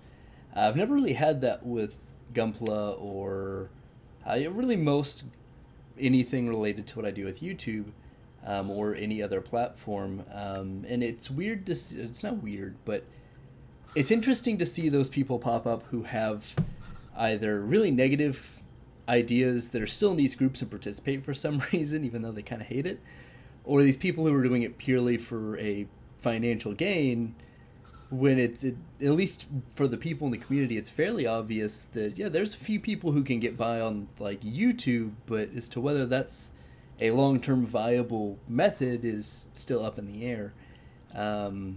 It is weird seeing like market research or just people troll for, it's like they're here just for that reason, kind of like Charlie said, is that's the only joy they get out of it, because they don't get joy out of a lot of other things. Yeah, so. that's really sad. Really sad. Yeah, I never really understood it. I have a quick story about that. We went camping like 2 years ago, and one of my friends, actually a really good friend, brought another friend because she was like, "Oh yeah, you like to meet him? He's cool. He's in the Gunpla, all this stuff." And like when I met him, I'm like, "Oh cool, another Gunpla. We're all usually pretty chill and always supporting and blah blah blah."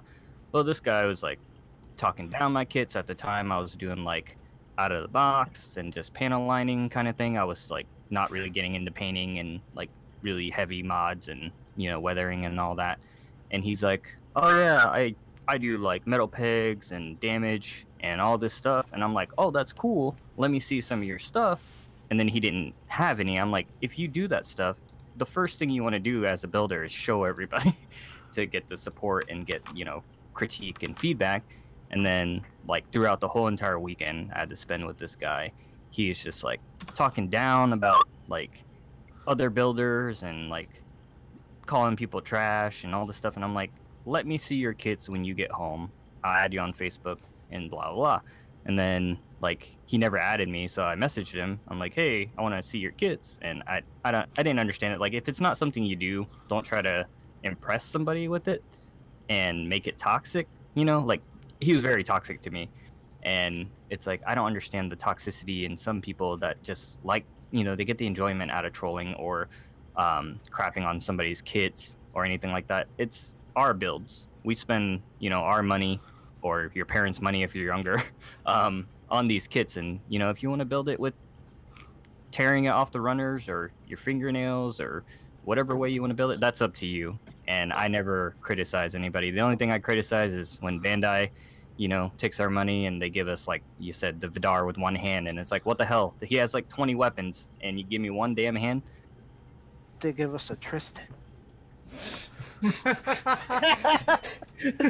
God, the Tristan.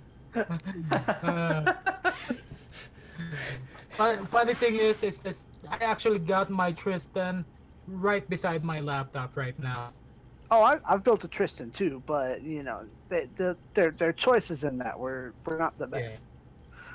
Yeah, Even review there's because potential. just for the reactions, I was scared to even review or say anything positive of it, but I tried. Boy, it was a mess. Yeah. Well, I'm hoping that they do a Tristan revive in the future. Well, actually, regarding about that, this is something I heard from someone in Japan who has a friend who works in Bandai's division. Not sure if this is like confirmed yet, but they are planning on 2 master grades or like 2.0 master grades regarding from the Pocket of War series, so like the Alex, for example. This is happening or even confirmed, but he did kind of mention to me like that. So if it happens, then like heck, even for the HG UC Alex could get a revive, and maybe the Tristan could get one, maybe. Maybe. Well, to be honest, despite the kid, in terms of looks, I really love how Tristan actually looks like. So I really can't say much about it. Yeah, Tristan is, I've heard from someone, it's a love and hate relationship for Tristan. Definitely makes a better statue than it does a manipulatable, articulated model kit. Agree. Yeah. I would, oddly enough, I would absolutely believe they're gonna go back and do a master grade for War in the Pocket. Bandai is really weird at being able to like see a pattern in one thing and they do it in something else.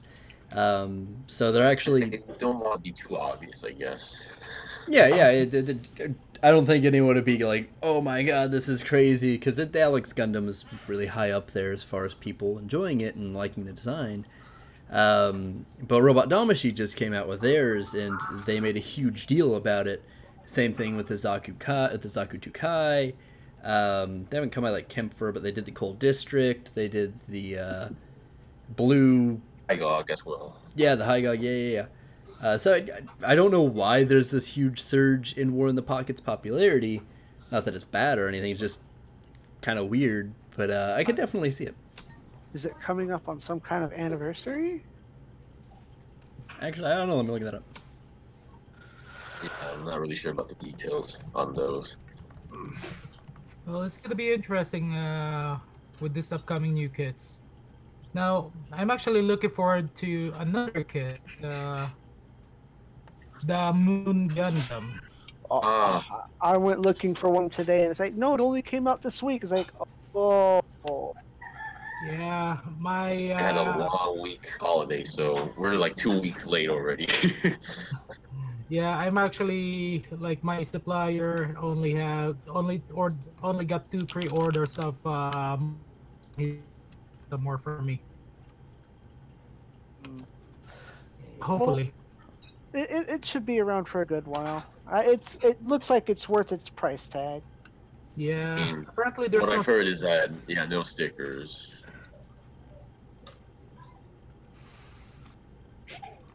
This is gonna sound weird, but this kit is the Gundam Age of kits for me, because I was talking a bunch of trash before it came out because it's like, this looks stupid and I hate it, and then it came out and I was like, actually that looks kind of good, and then I watched some reviews. I was like, oh wow, this actually is good. Dang it. Okay, I'm gonna have to eat my words on this and eventually pick it up. As much as I am interested in it, but also there's the Vargul also coming out, so I'm actually on the point where which one should I get, the Moon Gundam or the Vargul? So I'm still like really still thinking at the moment. Does the Vargul come with that dope ass backpack? Like the one that the Sazabi has? No, the one that the Moon Gundam has. Well, no, it's basically the base of the Moon Gundam. Well, then there you go right there. You get the one with the moon on it. That was the thing that actually, like, the fin funnel system is actually what bothers me the most about the design. It's a very unique and different design, and it's kind of used in a different way than most funnels that we've been seeing. Yeah, and after watching a couple reviews and seeing that those are kind of, you can change the pattern and change the way it sits on the backpack, I'm a little bit less apprehensive about it, and seeing that they're all molded in the right plastics and not stickered or anything like that, I feel a lot better about that now. Oh yeah, I mean, in the manga, I'm just surprised that they just went to like Moon Gundam directly, and in terms of the kit, instead of like showing the actual owner of the Moon Gundam's head and backpack. Yeah, I don't know, they do some weird stuff sometimes, just like, hey, here's a kit. Granted, in the in the manga, it was only shown like a few like sections of the manga, so I can still see why, but it's kind of like odd that. But I hope the manual does like show some show some information regarding on that. I'd imagine they usually have the little like write-up, so I'd assume they would, hopefully, maybe. They should. Fingers crossed. I mean, I wouldn't think Bandai would just like shove that out there. I feel like they're trying to just push its popularity. I just want to know like the actual name of that actual Gundam, because when it first showed images, everybody was calling it the GPO6, which I heard about it, but yeah, even today's people still call that the GPO6. So yeah. Yeah, it would almost be kind of like nice if they would just take like the Gundam Wiki's like summary on what it is and just put it in the manual.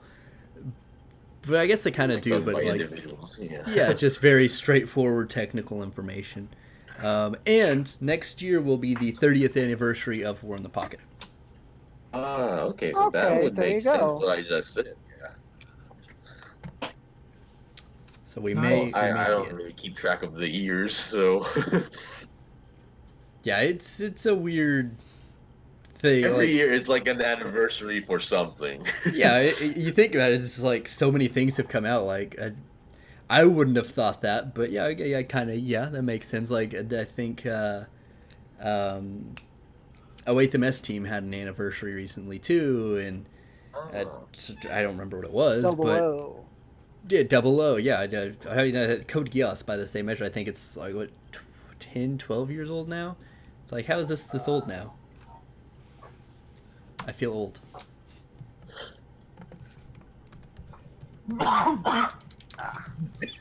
Marker. So, before I guess we start kind of ending things out, someone else might join us real quick here on the tail end of this. I wanted to do a segment on the podcast, and Boomsy's already kind of done this as well, and I'd seen Kurosama had talked about doing a video series about something similar, but I kind of wanted to do a kind of a favor, like a shout out of any YouTube person or any social media person that you've been watching a lot lately. Preferably if it's Gunpla, but I know recently I've been obsessed with cooking videos, so they'll probably shout that out. But we'll go down the list here. Boomsy, why don't you start us off? Oh yeah, if you guys want to pull that link back up for Amazing Night 378 again, he's a very young YouTuber. He started because he saw us kind of evolving. He actually watches like half of our channels on top of that, and he started like his own kit channel. He does unboxing and reviews, and he was actually the winner of my first giveaway. Nice. Aside from that, I mean, I just been following pretty much everybody here on your own YouTube channels and any blogs that you guys do as well. I would definitely highly recommend. Everybody here has got their own style. You know, maybe my style doesn't fit you, but somebody else's will. I would highly recommend that. Following wise, haven't really been following anybody like particularly. I just been looking for more people to pull into the community and like kind of get the message out there for new builders that are kind of intimidated, to let them know it's not that bad. Just get a basic kit and just start building, kind of thing. Awesome. And yeah, I've got Amazing Night pulled up here as well, so people in the stream will see him. Charlie, what about you? Well, when I first started this YouTube thing, I have watched a lot of other channels like Prime 92, Jabman 025, the famous guys. Yeah. But once I started doing this YouTube thing myself, I've also got to know some other people who were kind of similar on the similar situation as me. So one of them was called. I think he's also a kid. His channel name is like MJ2005 Gundam as well. I've seen some of his videos. He sometimes like messaged me, and he does review some premium Bandai kits, and also like other new kits that comes out pretty early, which was pretty much the same tactic I used at the time. Despite his age, I'm kind of surprised like how he does his review. And then the other one is like Free Hunter 45, because like getting into the review section. He's also in the in our Facebook group as well. So yeah, I tend to support him as well. And he's doing like a giveaway for his first 100 like subscribers thing. So yeah. Awesome. Oh, nice. It is cool to see other people out there that you're just like, oh, I've never heard of this person, and you get to kind of go through their backlog and check everything out.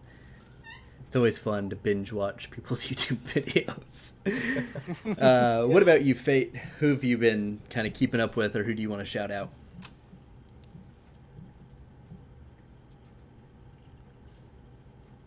Oh, you might be muted. We're not hearing anything. Yeah, I'm not hearing anything either. Same here. She's not on mute, but wait, you there? Yeah, we're still here. All right, Can you hear me? There we go. There we Yeah. go. Okay. Yeah.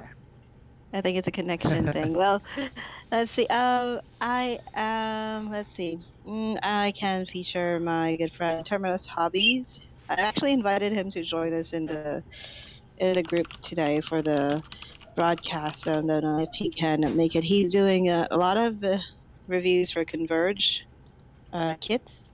Yeah. So, and also some Tomika. So that's one, Terminus Hobbies, and Feel Good Gunpla. He's also part of our Facebook group. He does a lot of video reviews, some customization as well. And those are just the top two that I can think of on the top of my head. So that's for me.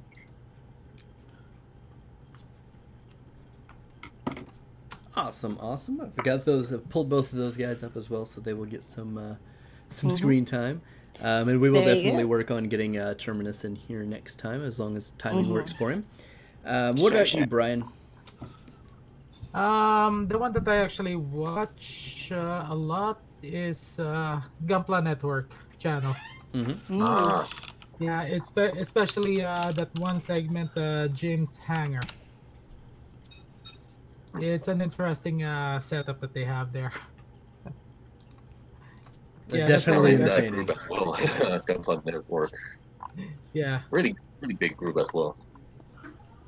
Yeah, I'm actually one of their moderators as well, but I just moderate. I'm not involved in their YouTube channels and other works. Oh, okay. Awesome. Cool. Everyone, everyone's okay there, Foxy? Yeah, good. Actually, I Yeah. want to. Well, this is. I don't think he needs a big shout out because he has a lot of followers. But Yeah. I'm learning a lot from one of these guys I'm following, a Bunker Plaw, because I kind of like his style for customization. So I'm learning a lot, like from um, highlighting the kits, because I'm recently trying to get into customizing and painting.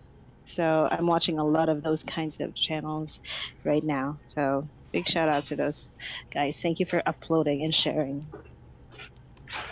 It's always cool to see and learn from everybody's other Mhm. how they do things and everything. Like speaking of Gunpla Network, they did their painting pilot figures for real grade and master grade, and that was actually super helpful because I wanted to go back and touch up some of mine. So it was cool to see. Hmm. And what about you, Mobile Suit Hanger? Oh yeah, I just want to give a shout out to the Gunpla Space Factory. He does not have a Facebook account or a Facebook page, but we usually talk on Twitter. He's one of my earliest supporters, and yeah, I really love his paint videos. He's completed an HG Leo paint video and also an HG Exia video. He really did the Exia well because like the GN blades, I know those are white plastics, and he made it yeah. into chrome, which resembles the real grade GN blades. It's really nice. Yeah, that's the Gunpla Space Factory. What else? Oh, I also want to give a shout out to one of our members. His name is Reggie Smith. Yay, He also Reggie. does. Hello, Reggie. Yeah. Ye- He also does video reviews, so it's cool. Yeah, I've seen him post on the group a couple times. It is it's definitely cool to see people from Facebook on YouTube and vice versa. I know that's what the whole thing's about, but it's still a neat feeling. And to round us out, what about you, Zappa? Shout outs to me for completing this gold sumo during the recording. Let me make sure I But get. Good job. I'm not really keeping up with like anybody in particular, like low tier or high tier, except for you guys. So shout outs to all of you guys. Thank you. Thank you. Yeah, especially Yay. like Spicer and Boomsy, since I probably wouldn't even be in this group here now without you guys, like getting everyone together bit by bit. But I'm glad that we did actually get everyone together. Because from podcasting in the past, I know scheduling in multiple time zones is a nightmare sometimes. oh yeah. Yeah. But I don't have any other channels that I've been keeping up with. I have my Facebook group that I manage, my YouTube channel. So I'm like, I don't get a whole lot of time to watch other stuff since I'm recording stuff for like every day. So I guess once again, shout out here in our group now, the Gunpla Youtubers up on the rise, taking over the internet. We're Let's doing do it it. one person at a time. Yeah. Taking over Right. one model at a time. One I remember Bandai that complaint at a time.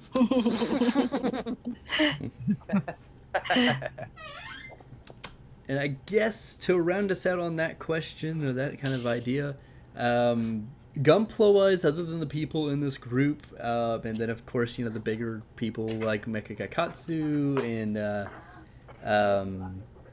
Kurosama and them. Builders TV. Yeah. I've been watching a lot of stupid cooking videos, which is weird because I don't cook. But I stumbled across this channel called You Really Suck at Cooking, and they're hilarious. They're actually recipes too, which is weird, but yeah, no, they're really funny. They poke fun at kind of some of the cooking aspects of cooking and kind of some of the stereotypes, and it's just fun. It's fun. Outside of that, that's kind of the only other thing that I've been watching outside of, like I said, the people around here. Because, like I said, I had to get that Moon Gundam review and unboxings, and I feel bad for not wanting to build it, but now I do. And actually, someone in the chat has asked us to give kind of a brief reintroduction to kind of talk about where we started with Gunpla. So we'll just go down the list. Your first kit, kind of how you got it. And then we'll kind of start wrapping things up. But Boomsy, go ahead and start us off. All right. I was out with my uncle. He loves to build like model planes and stuff like that. Unfortunately, he has passed away. But we were out, and I was just getting into Gunpla. Gundam Wing was a big thing on Toonami, and I ended up getting the Death Sight because I was like, oh, sweet edgelord kind of thing, because I was an edgelord when I was younger. And so I got the really old kit from like the early 90s, 2000s for the Death Sight, the high grade. And that's really what started me.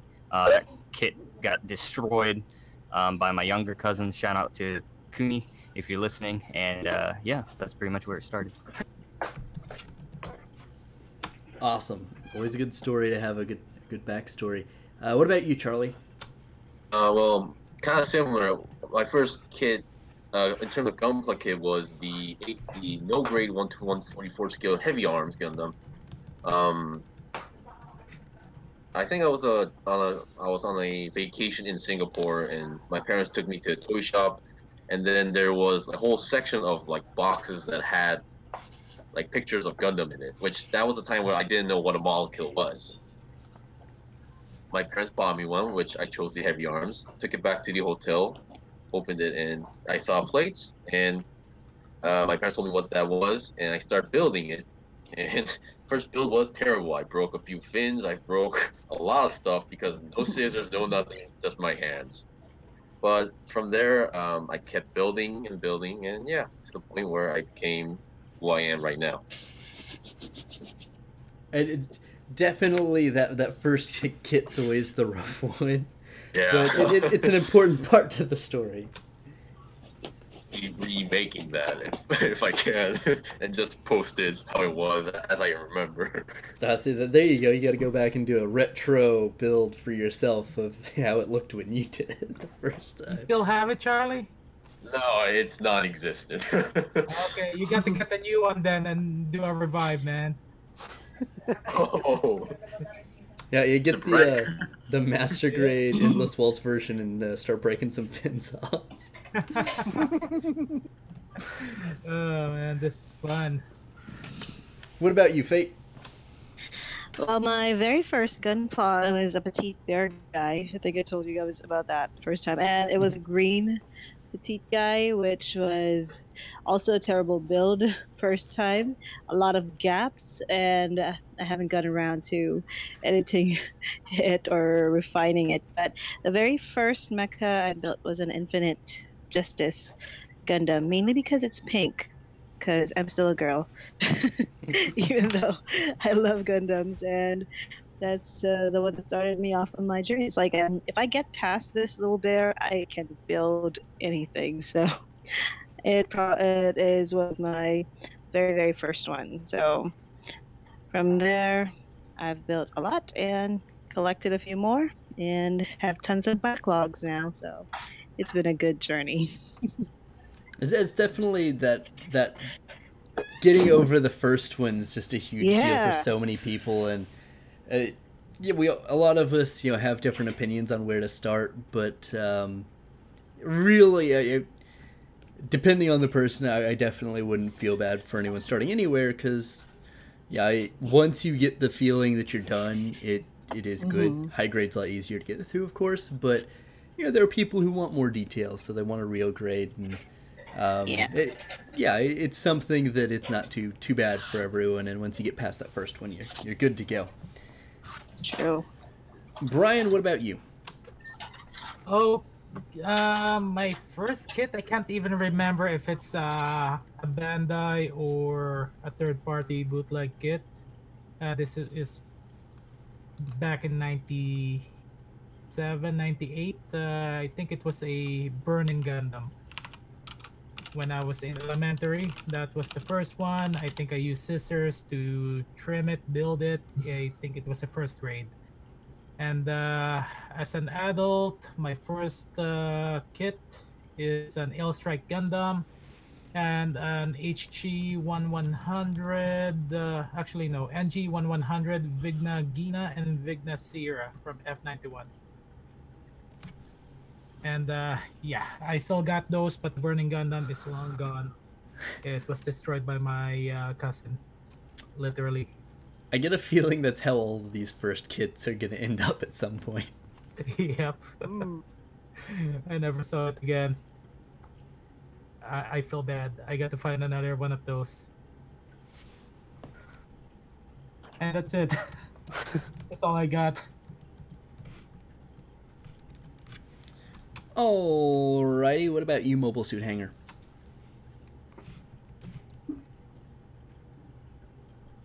And I can, like what I mentioned earlier, the first kit that I built was the no-grade Gundam Leopard Destroy. My mom gave it to me. And I built a lot of no-grade kits, 1/44th scale no-grade kits that time. And then I think I stopped building when I was in college, and then last year, this woman, her name is Foxy Fate. Who? Who's that? She gave me. So earlier she said she built an Infinite Justice kit, and along with that is a Strike Freedom kit. This is not I'm the an enabler. revive version. I'm an enabler. She gave me the Strike Freedom, the earlier release, and started building again. And well, here in the Philippines we call these kits poison. So she poisoned me. I poisoned him with his strike. And he's such a fast builder. It's so unfair. Like he practically inhales a new kit in like 2 hours. It's so unfair. No, well, I just realized that they weren't clean builds, so yeah, that's why that's why I build them fast. They're not clean. Um, yeah, so Fate gave the kit to me as a present because I just got confirmed that time as her Yay! supervisor. Because So he's an awesome I think that boss. was it. Yeah. Thank you. Yay. Yay! There we go. Once again, another really good backstory. And what about you, Zappa? So I have two phases, like a lot of us here of Gunpla. The first one, like back when G and Wing were on TV, I got a no grade 144 Rose Gundam from a comic shop because I was an hour late to trying to learn how to play Magic the Gathering, so they canceled it, and I had to sit at the store. Had to sit at the store for like 2 hours waiting for my mom to come pick me back up. So I bought that instead of Magic cards. And my first whole collection was lost when I moved to a storage unit, gone into the void. So when I picked up again, I think it's been almost 11 years ago, was the Master Grade Verkov Ball. Okay, yeah. It's a good place to start again. And then since then, I've probably built about 170 kits in the last 11 years. That's a fair amount in that time frame. Okay, good. I was afraid I was like, no, that's too many. You have problems, child. Now, see, the real problem gets to when you're like, I've been building kits for this long, how can I only have like 12 on the shelf? And then you realize the vast majority are in a box, or customs, or parts of customs, or no longer exist.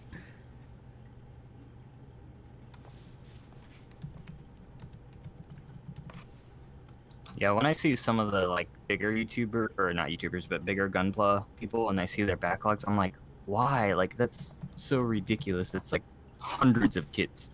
Yeah. Yeah, they'll have a long time to go. Yeah, I'm running out of space for all my boxes for things, and I don't want to break them down and turn them into a wallpaper. Yeah, I actually had to flatten mine and store it somewhere, but I get a lot more myself. How about you guys? Yeah, that's a good place to start. I guess we'll kind of go back through the rotation. What about you, Boomsy? For boxes? Yeah. I just trash them. What about you, Charlie? Well, I guess this is the last part I can talk since I have to go out soon. But for me, I also have a lot of boxes in my room. But I tend to, for example, this is what I did. Like, let's say if there's like a normal HDUC Gym 2 box, and then I get like a premium Bandai version of the Gym 2, I put stuff inside the premium Bandai box, or sometimes if I just have too many boxes, I just scrap them as well. Yeah, I definitely think that's where a lot of us end up going. Yeah. And I think I have to go now. Thank you for having me, and hopefully we can have this chat or conversation once more. Oh, absolutely. Look forward to it. Hopefully we'll try to do it at least monthly, if not every 2 weeks. Definitely. Be safe. Awesome. Yeah, Thanks for thank you. swinging in, Charlie. Yeah, thank you, Charlie. And what about you, Fate? What do I mean? My boxes, I put them in the basement. I don't know what to do with the runners either, but I haven't thrown any of them out. So my backlogs are still a lot, and it keeps on growing. It's like Hydra, cut off one head, another two grow in its place. So storage is a problem right now. It's definitely how it works, I'd imagine. Yeah, some of my stuff are in the office, but because that's where I have them delivered. but I'm gonna take them home and I'm gonna figure out where to place everything else. It's definitely its own challenge to figure out where to put everything. Yeah. Oh my goodness. So that's for me. What about you, Brian? What do you do with your boxes? Before I actually flatten them properly, I actually put them in a box. But as the time goes by, I kind of just store them in my storage here. It's grown out of control. The runners was in the box also, but it's actually gone out of control as well. Actually got runners right now right beside my feet from 4 or 5 kits that I haven't even cleaned yet. My work area is a complete mess right now. That's yeah. I feel like I've been thinking about doing a special projects for the runners, but I never got the chance. Yeah, it's always that thing. It starts out as a good idea, and then you just never make the time because it's very time consuming. Yeah, that's the whole situation I got. I think a lot of us are in that situation, or am I the only one? Oh yeah, you're right. Nope, I feel you. We What about you, Mobile Suit Hanger? What do you do with your boxes?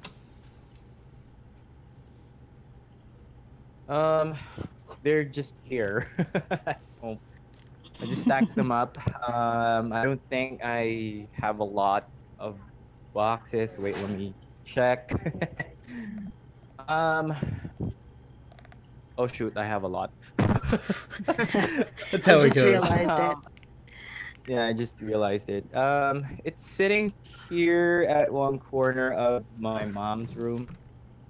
And my backlogs are in our room, my wife and I.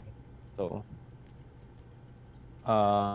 yes, I think I don't plan to do anything with the boxes yet.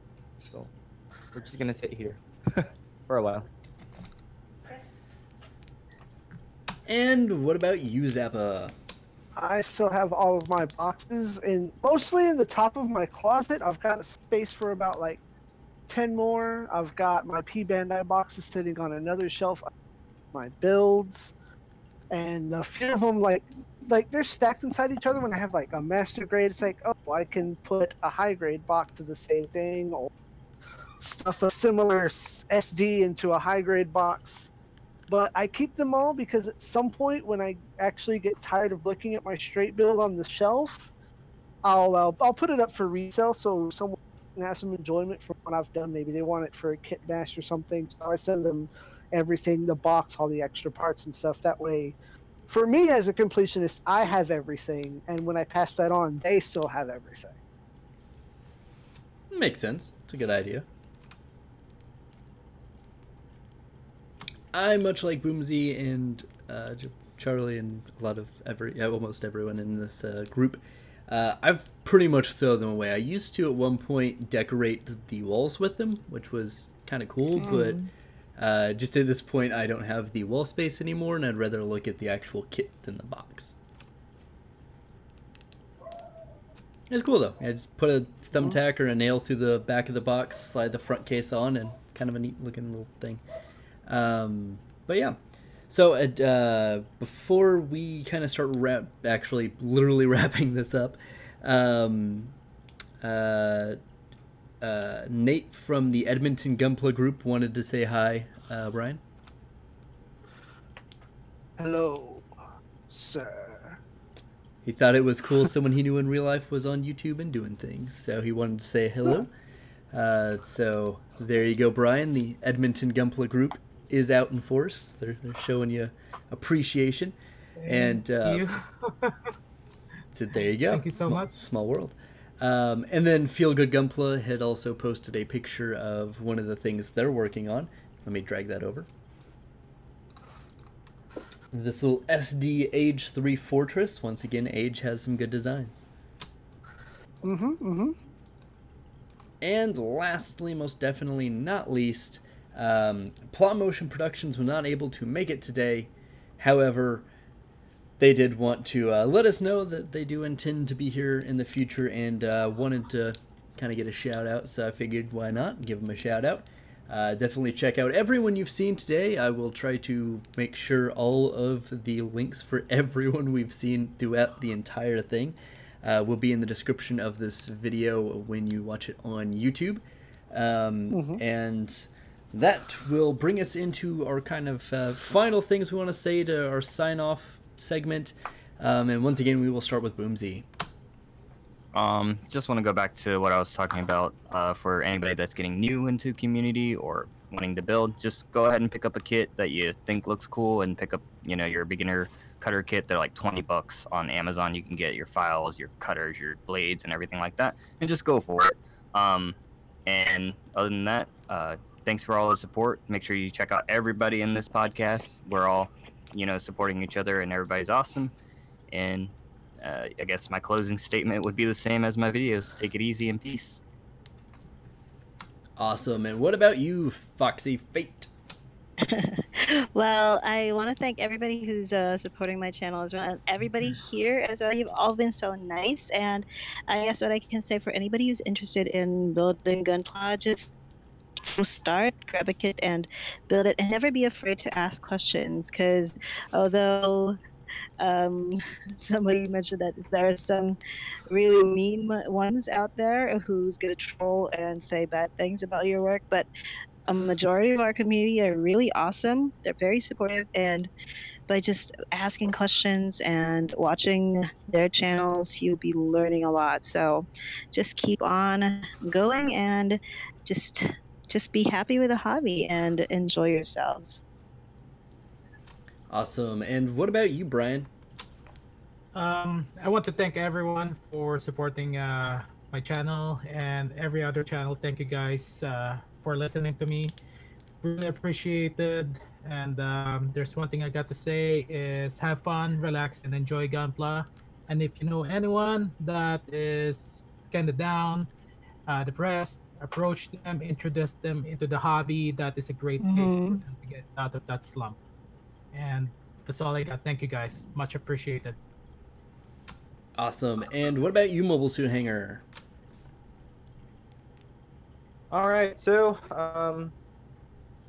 first I would like to ask everyone to stay tuned on my next video because I will be doing well, this is be my first travel blog. We're gonna go to Taiwan this week.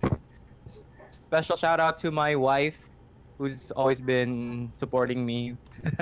She said this is gonna be my birthday gift. She said we're gonna go to Gundam Base, Taiwan, and I'll be doing yeah, I know.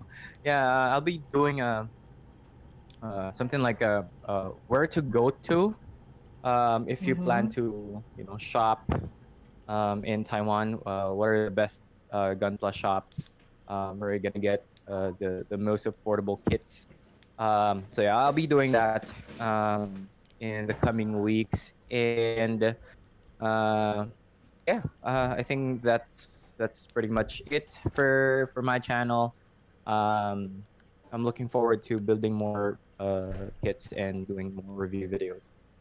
So yeah, thank you so much. That is awesome. Very excited to look forward to that. And what about you, Zappa? I guess more or less just shout outs to my Gunpla group on Facebook, Plebpla. For as much as we've all had stories about people who come through and troll, it's a place for everyone of any build level, from you and your kids' first kit to people who are entering Gunpla Builders World Cup. It's just super supportive, and even after over a year, I've only had 2 trolls. 2 entire trolls after a year, and some like working on 3,000 worldwide members. So it's getting kind of overwhelming for me and my 3 cosplay teammates. But yeah, proud member here. Yeah, That's awesome. Yeah. me too. I'm pretty. Yeah, Spicer, I think you're a member too. Oh yeah, I am. Anywhere I can post my shitty parodies, I will. Indeed. And you know, I'm glad that our contest went as well as it did. I don't know what our next milestone's going to be or what we're going to do for it, but shipping international is expensive. You and Boomsy feel the same pain. Yeah. Hurts my But wallet. very much so. Fortunately, I get to that cost $3. There you go. It's not as bad. But yeah, shout outs to Plepla, shout outs to you guys, the YouTubes, and as always, Geog. There you go. And to round us out, as always, everyone who stopped by, everyone who's participated, regardless whether it's just through chat or through the verbal portion of this, I'm definitely appreciative for everyone swinging by.